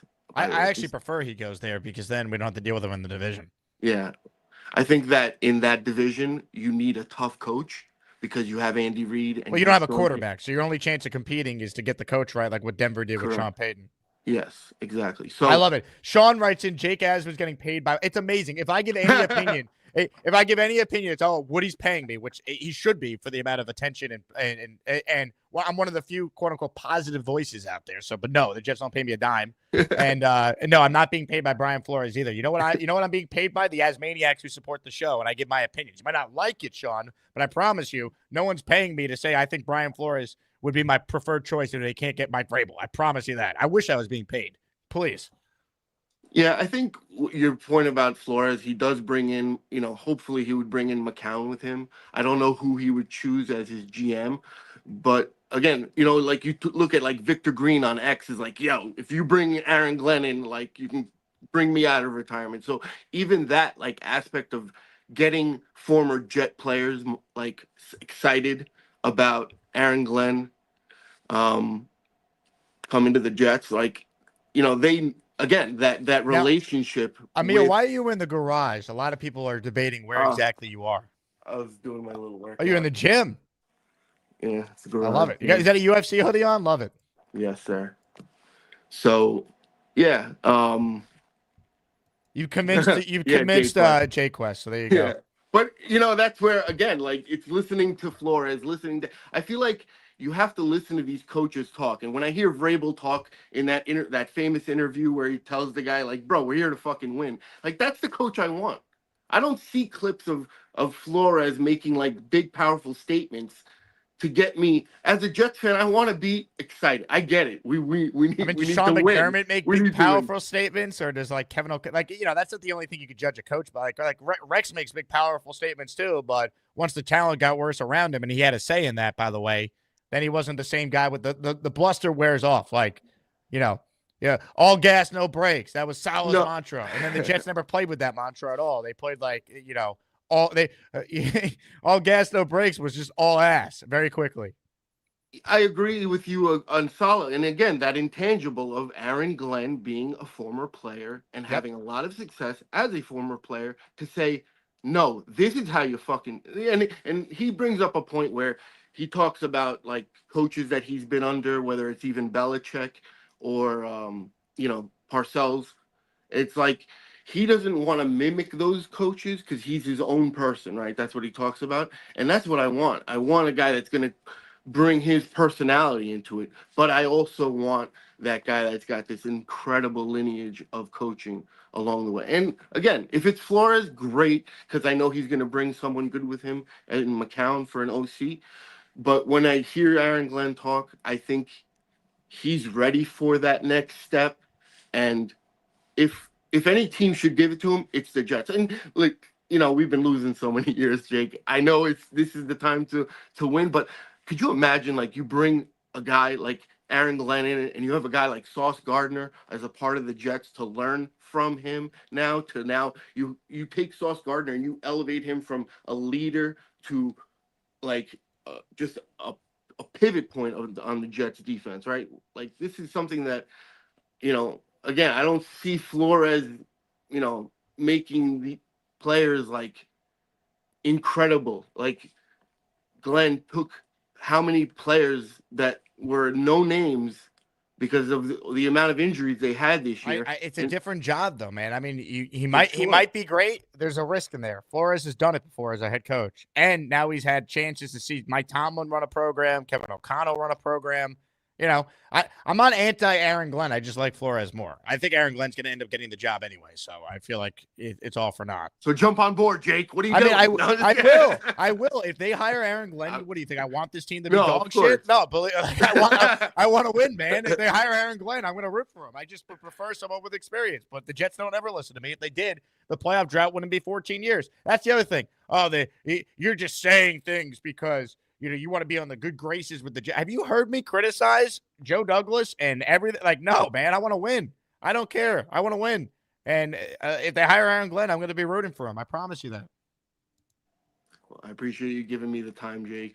Amir, here's what I need you to do right now. I need you to go over to those weights and pump some iron right now. Let's go. Give it to the people. The chat wants to see it. Here we go. We got to. Oh, I lost you. Let's go, baby. Fire us up, Amir. There's an 80 for you, Jake. Yeah. Yeah. Let's go. Let's go. Yeah.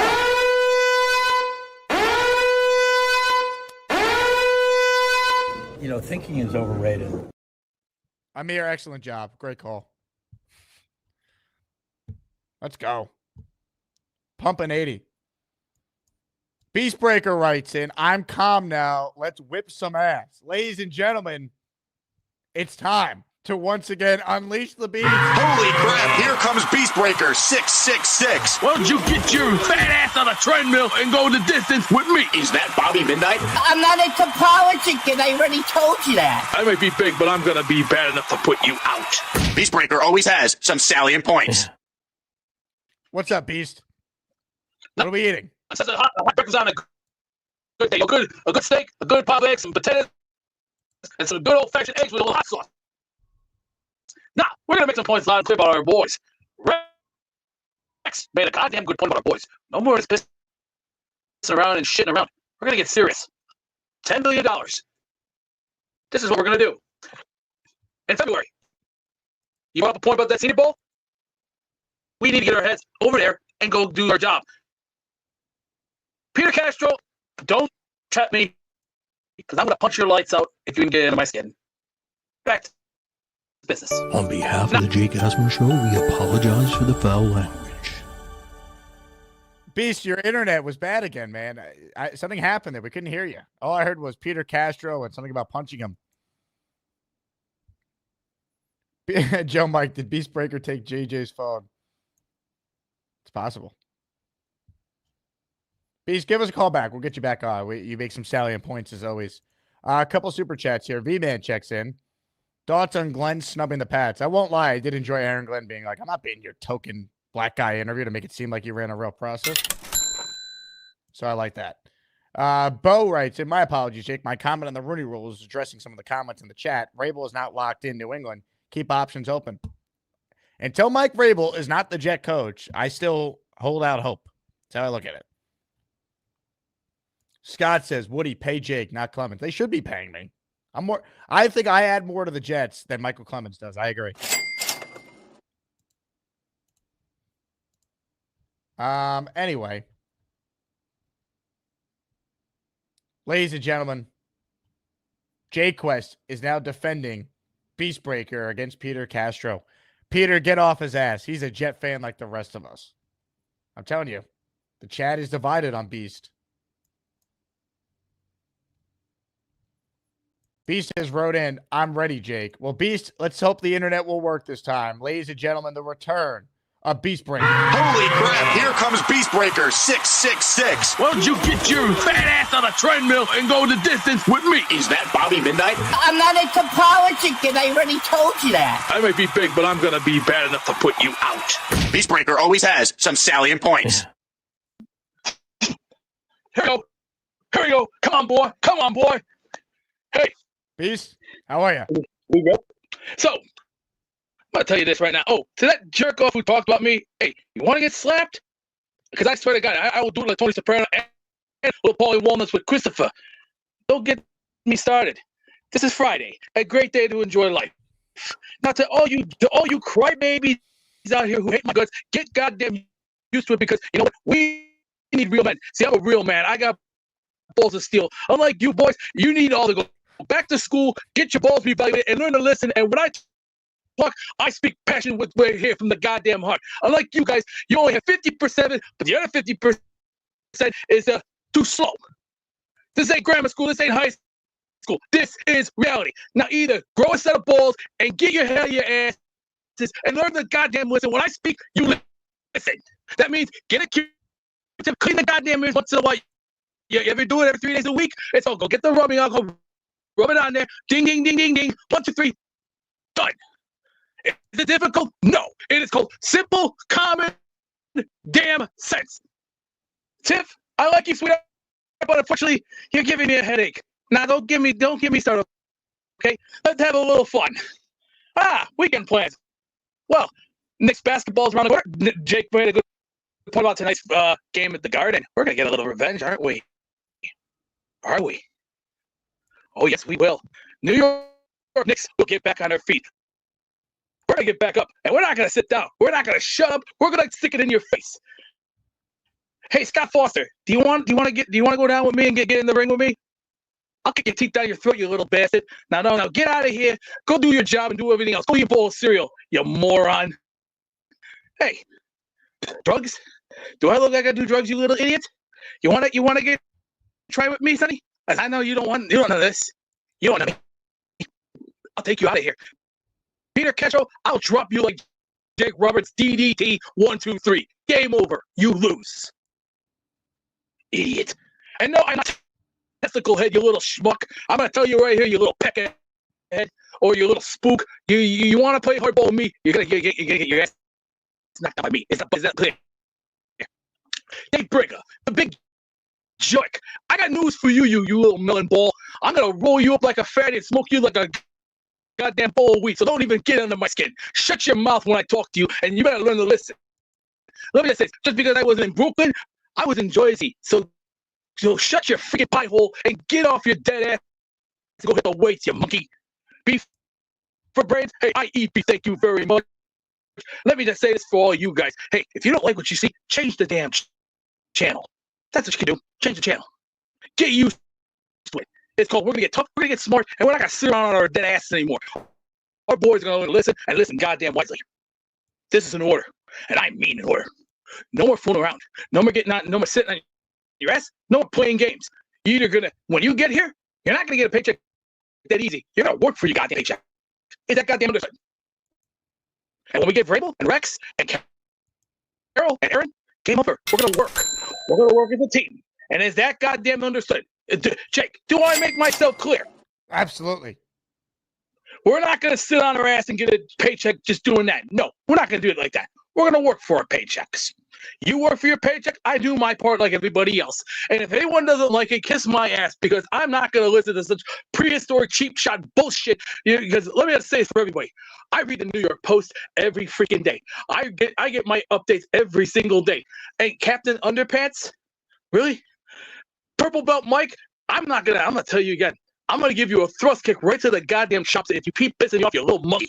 Now get your pansy ass out of here and go sit down with the rest of the bitches, because I'm the teacher, you're the bitch. Is that clear, you puke stain? Hey, my head might be big, but let me tell you something. I'm way too tough, Hector. I can drag your ass all over the floor real fast. So just remember this. In these eyes, don't get under my skin. I'll bust your brains in half. Peter Castro, I can tell you one thing, you little potato head. You may think my internet sucks. Well, you know what? Your pastrami sucks, meathead. No, I'm not going to tell you where I live. Why? So you can see your little threats? Get out of my face, you freaking butts. Thank you, Joe M. Thank you. Joe M., you're a good man. I respect that. Now go enjoy yourself. Have a sandwich. That's a Giants hat, you retard. Learn the basics. Rule 1. That's a hat, not a jacket. If you don't know what a jacket looks like, then you're stupider than I thought. You're a dunce. You're a damn dunce. Spelled D-U-N-C. Dunce. How about I just order you a dunce hat? Jake, I'm getting close to screaming my guts out. I have problems with I'm not going to listen to this. David, you little shit stick. I'm not giving my number out, because that's rule 1. That's against my policy. You got a problem with something with me, jerk? You want to get punched? You want to try me? You want to go out in the street and get your ass kicked? Because I don't want to do that, but Nick, how dare you, Sonny? I'm a Giant, Jet, Ranger, Nick, and Met fan, you little turd. I bet you're a dumb Yankees fan because you can't get over the fact that, the guy that hit big 60 home runs this past year for your boys, at least he did something. And Juan Soto, did he go to the Mets? Yes, he did. Get over it. Joe Mike, don't even try me. I'm not going to drive you out of business so fast. Your eyeballs will spin in the back of your brains. Now, shut up and do your part. Jake, I'm going to scream. I'm going to freaking scream.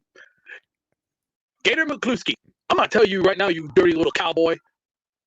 You want me to take your head and shove it up your ass? Because I'm going to tell you this, you little son of a bitch. Don't even try me again.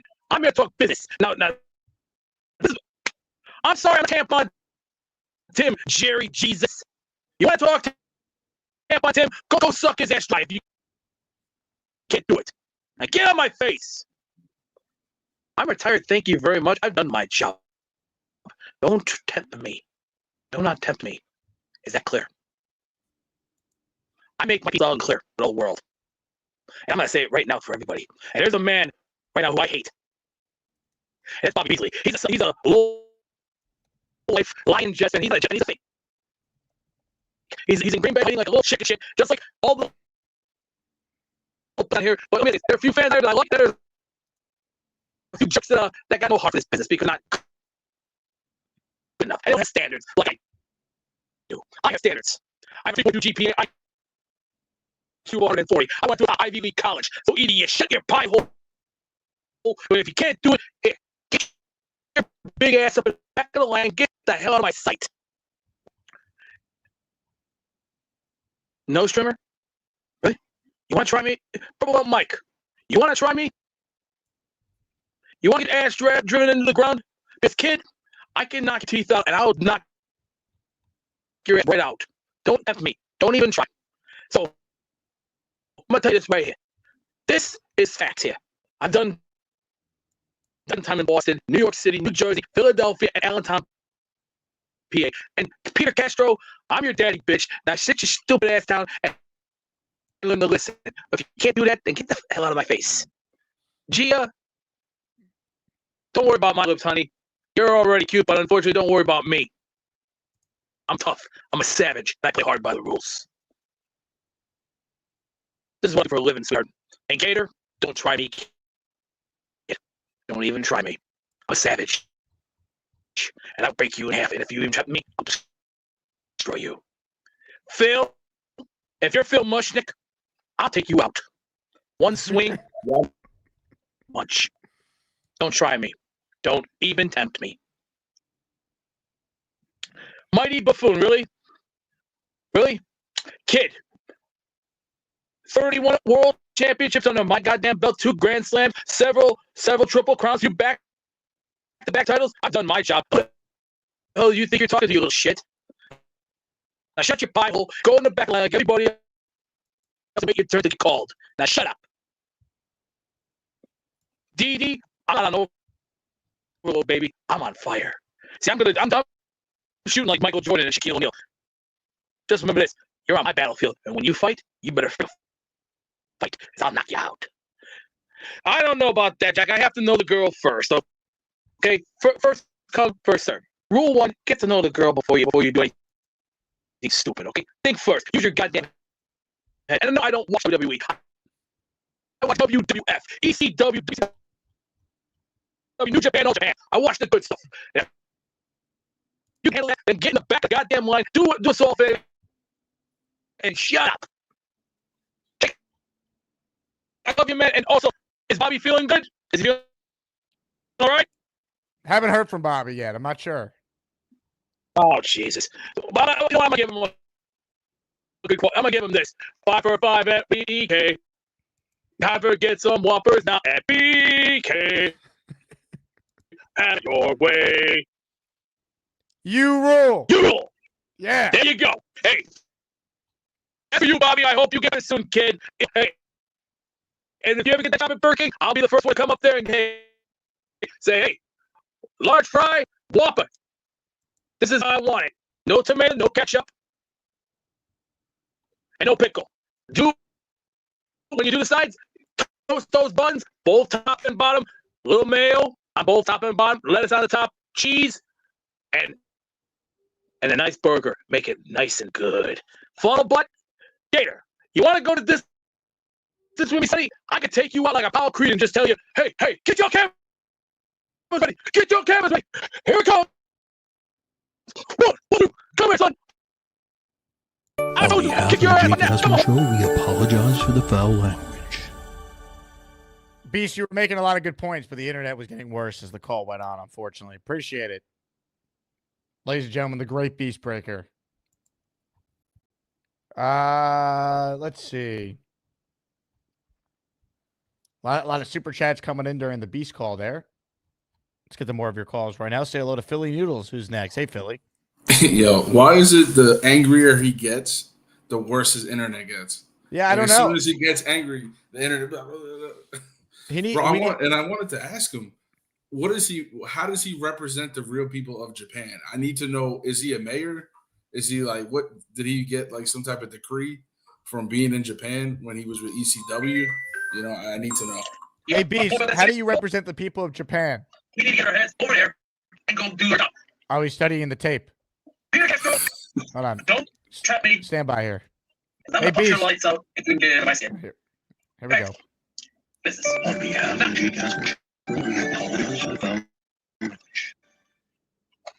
Beast, you your there? internet was bad again, man.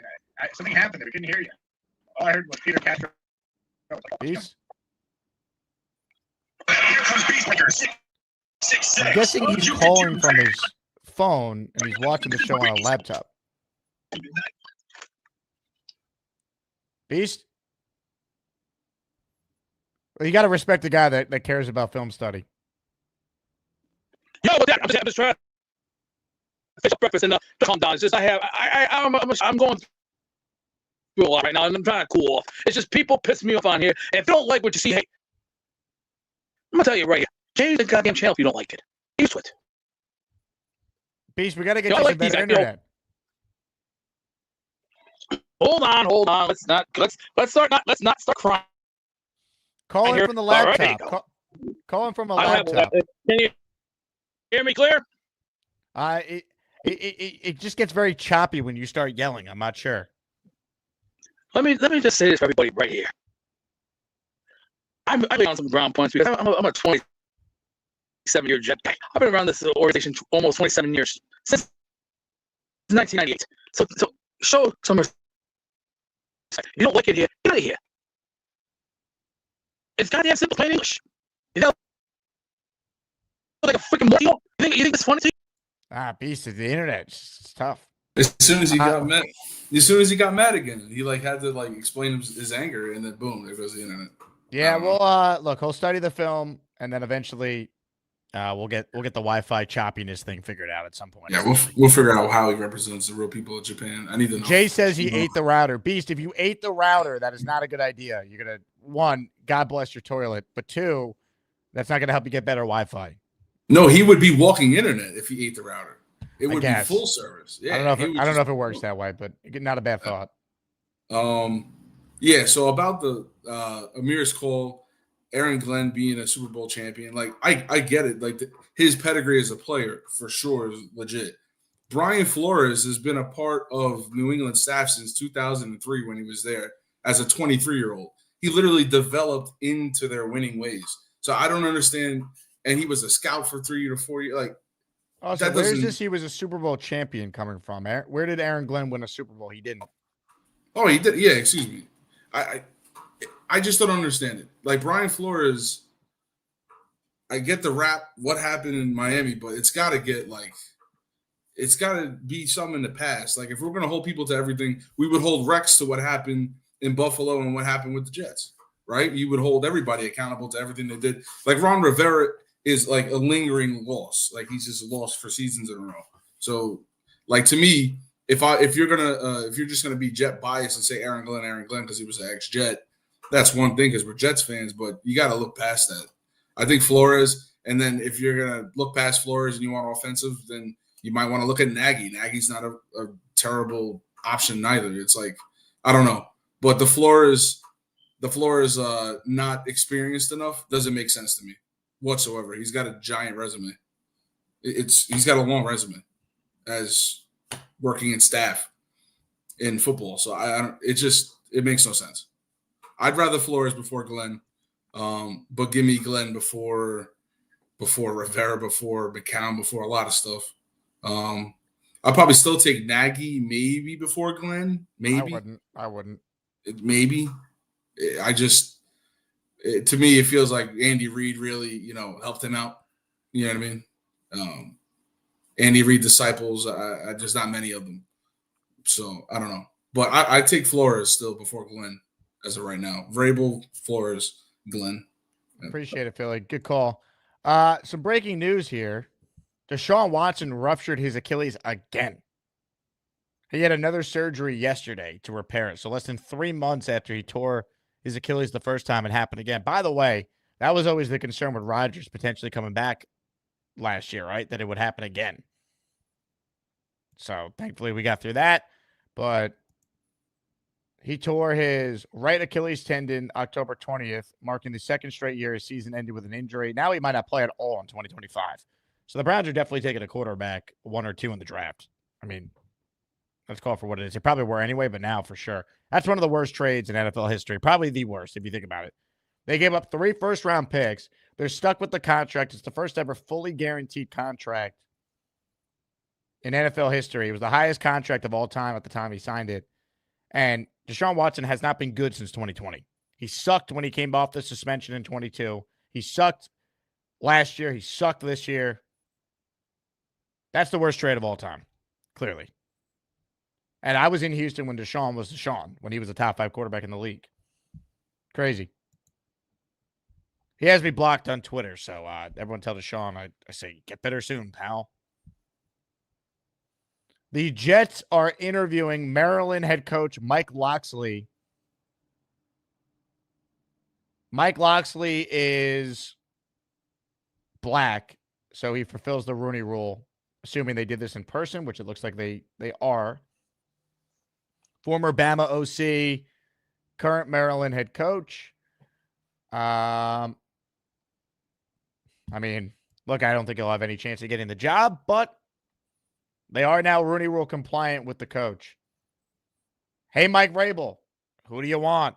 Last chance. We're compliant with GM. We're compliant with coach. Who do you want? And we'll offer you the job now.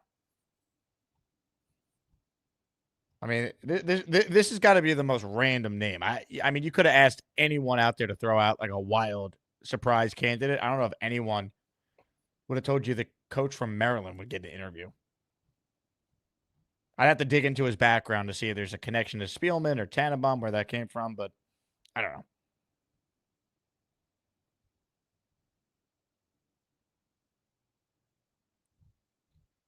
Who knows?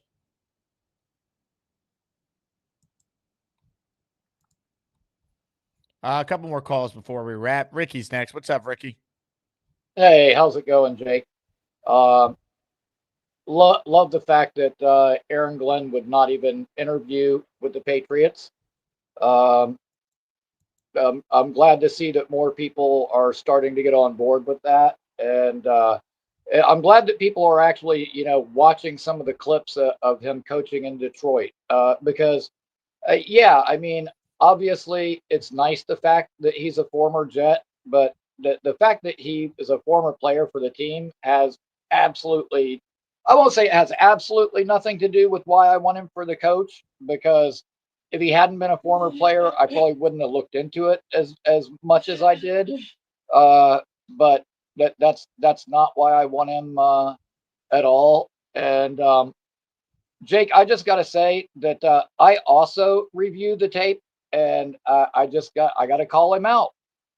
If Beastbreaker is truly a diehard New York Jets fan, why, when I look over the top of his big fat head on that wall full of posters, do I see a San Francisco 49ers player on his wall? I don't see any Jet stuff in the background at all. So, ladies and gentlemen, sports fans of all ages, welcome to the event of the year, the moment you've all been waiting for. This is the Asmaniac Rumble. What's with the 49ers stuff in the background? I'm trying to enjoy my day. If you want to really turn up the gas on me, I'll knock you out with one burner. I'm gonna afterburner right now. Don't even try. Don't even try this. Don't even think. Don't even tempt. Don't even step in a mile walk, because I will take you out like I did to Bobby Beasley and the rest of his goon squad. I can destroy you within one knockout. I'm like a big I don't believe you that you have three championship under your belt, because I don't think there's anything under your belt you've seen since the 1970s. Lousy, pathetic, useless pie hole up and go eat your worms. Do your answer the question. Answer the question. What's with the 49ers stuff, funnel butt? What's with the 49ers picture on your wall, funnel butt? Are you guy? Are you this freaking stupid? Do I look like a 49er, you retard? You are a moron with an IQ lower than toilet paper. You listen to me, Joik. I don't play your bullshit. I'm not a 49. I've been a Jet guy since 1998. Where have you been the last 6 years? Probably hiding under the toilet or in a rock somewhere. Now, Why shut you up got 49ers on your? Why do you got no Jets on your wall? And you got 49ers on your wall. That's Iron Maiden. You don't know shit about Iron Maiden.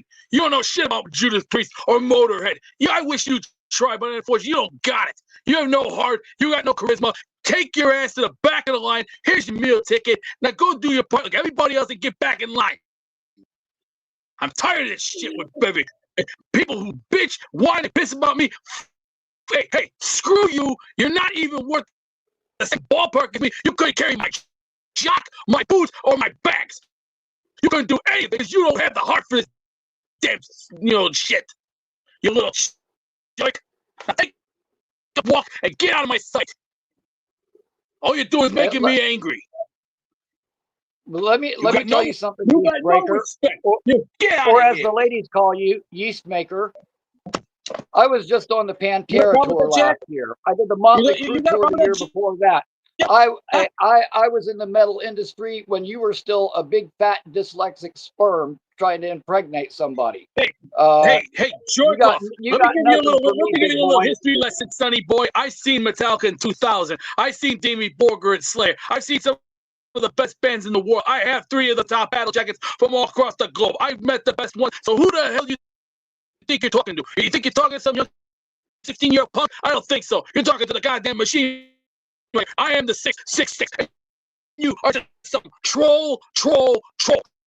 You're just as dumb as Dave Berger and dumb as the rest of the two monkeys on this change. And if you can't do it, take your ass to the back and do everybody else a favor. Hey, 25, I know what you can do. Get out of my face or I punch your lights out. Come get your son if you can't do it. You stupid weirdo. How much you weigh? You turn like everybody else. How much you weigh to get goddamn turn like everybody else? I got a Jets hat and I got a Curtis Martin jersey. Shut up. Yeah, your mom's dial-up is so bad I can't tell what you're saying. You really are stupid, aren't you? You really are fucking stupid, aren't you? Well, what's this tell you right here? What's that tell you? Who's this right here? Answer the fucking question. That's Chris Martin, you asshole. Yeah, I know. I've met him. Trust me. Yeah. Thank you. I know exactly who he is. You've already said you. Now, said your piece. Now turn around behind you. You said next to that Iron Maiden poster, there's a 49er player. Why is that shit on your wall? No. That is Eddie from Iron Maiden, you douchebag. Now, if you're gonna keep pissing me off, I'm gonna rub the floor with you all night long. I'm tired of your shit already. All you do is giving me a goddamn headache. So I'm just gonna tell you like it is right now. Tom Ace, right here, you dirtbag. And you know what? Why don't you go wash your ball bag while you're at it, you little monkey? Listen, if you keep running your big old trap, I'm gonna have to turn you on your side and roll you down the hill, funnel butt, because ain't nobody wants to listen to that crap. Kid. Yeah, I could rock your world with one punch because I got the best bands in the world. I got them from all over the world, kid, from top to bottom, from Germany to Japan, from Canada down to America. I got the best ones. So if you think you know everything, you know your ass me a rebel, you little pug. You know what? While you were swiping spit, I was at least earning my colors and earning my reputation. So I don't know who the hell you think you're talking to, you jerk. Your reputation as what? A jackass? No, boy. The only thing you know, and then this little puke that said something about me. Hey, screw you, you little asshole. I got news for you. What you're harder than what you cannot do.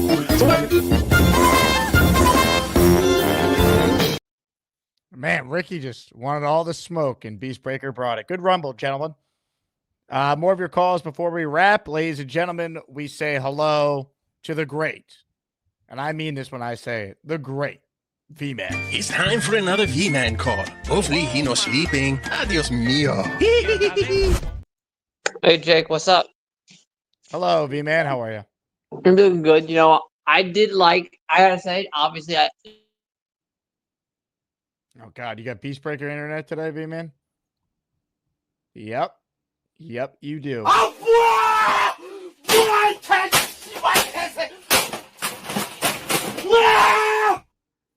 People, if you're calling in from the phone, put it on Do Not Disturb. I guarantee you V-Man got a call or something. Tim from Fishland's our last caller. What's up, Tim? What's up, Jake? So, yeah, my number one pick is Flores. I want him really bad because I really don't care if he's not friendly. I don't want, you said it perfectly. Get that game in Buffalo. What happened with the game in New York? So if you put two games together, the Jets had over 30 penalties accepted against them, against Buffalo. There's a huge discipline problem with this team, okay? And that is the issue that needs to go in, all right? You look at the stats this year for quarterbacks, Rodgers has just a little bit better stats than Mahomes. Why aren't we in the goddamn playoffs with that stats? Oh, because we have a shithead coach, okay? That's, Spagnuolo, it intrigues me a little bit, but I don't know if he's a disciplinary like Flores is. He's had some time to work with Andy Reid. That's understandable. We'll see. Most coaches, you got to learn something. Sometimes you fail to learn. But I cannot sit there and watch this team be undisciplined anymore. It drives me absolutely nuts. They beat themselves. They don't even let the other team beat them. They beat themselves. Yep. So that's the biggest problem with them for the last couple of years. Fact. How do you feel, Jake? Tim, I'm with you. Flores, number one right now, assuming they can't get Vrabel. I'm with you. V-Man, how's being frozen going for you? Look at this mug. Look at this. Look at this handsome devil. Oh, yeah. Yeah. pledge allegiance to the flag of the United States of America, to this republic for which it stands, one nation, under God, indivisible, with liberty and justice for all. What a call. What a show. Thank you all for watching. Thanks to everyone who super chatted or gifted a channel membership. Would not be able to do it without you. Raffles next week. We're back in the 4 o'clock hour today when Paul Esden Jr., Boy Green, joins us. Talk about the Jets. Jet life at the buzzer. Rodgers and better coaching. That's still my preference. Do I think Rodgers is here? I don't know. Depends on the coach. I want Aaron Rodgers as the quarterback next year, though, on a pay cut. I don't think they're going to get better quarterback play from anyone else that's out there. Anyway, thank you all for your support. My name is Jake Asman. This has been an thrilling Jake Asman program. We're back in the afternoon. Since we couldn't get any V-Man live today, I'll give you this at the buzzer. Go Jets. Ladies and gentlemen, it's time for Bass, and Jake. Get it started, Gator. Bass, and Jake. Bass, and Jake. Bass, and Jake. Bass, and Jake. The super chats always cut the line. El abuelo dances really fine. When she's sucking and back them jets. My señorita, you know she gets real happy. Real happy if that V-Man look doesn't rhyme. Hey, Gator, it's a family show. Oh, yeah, I forgot. Bass, and Jake. Bass, and Jake. Bass, and Jake. Bass, and Jake.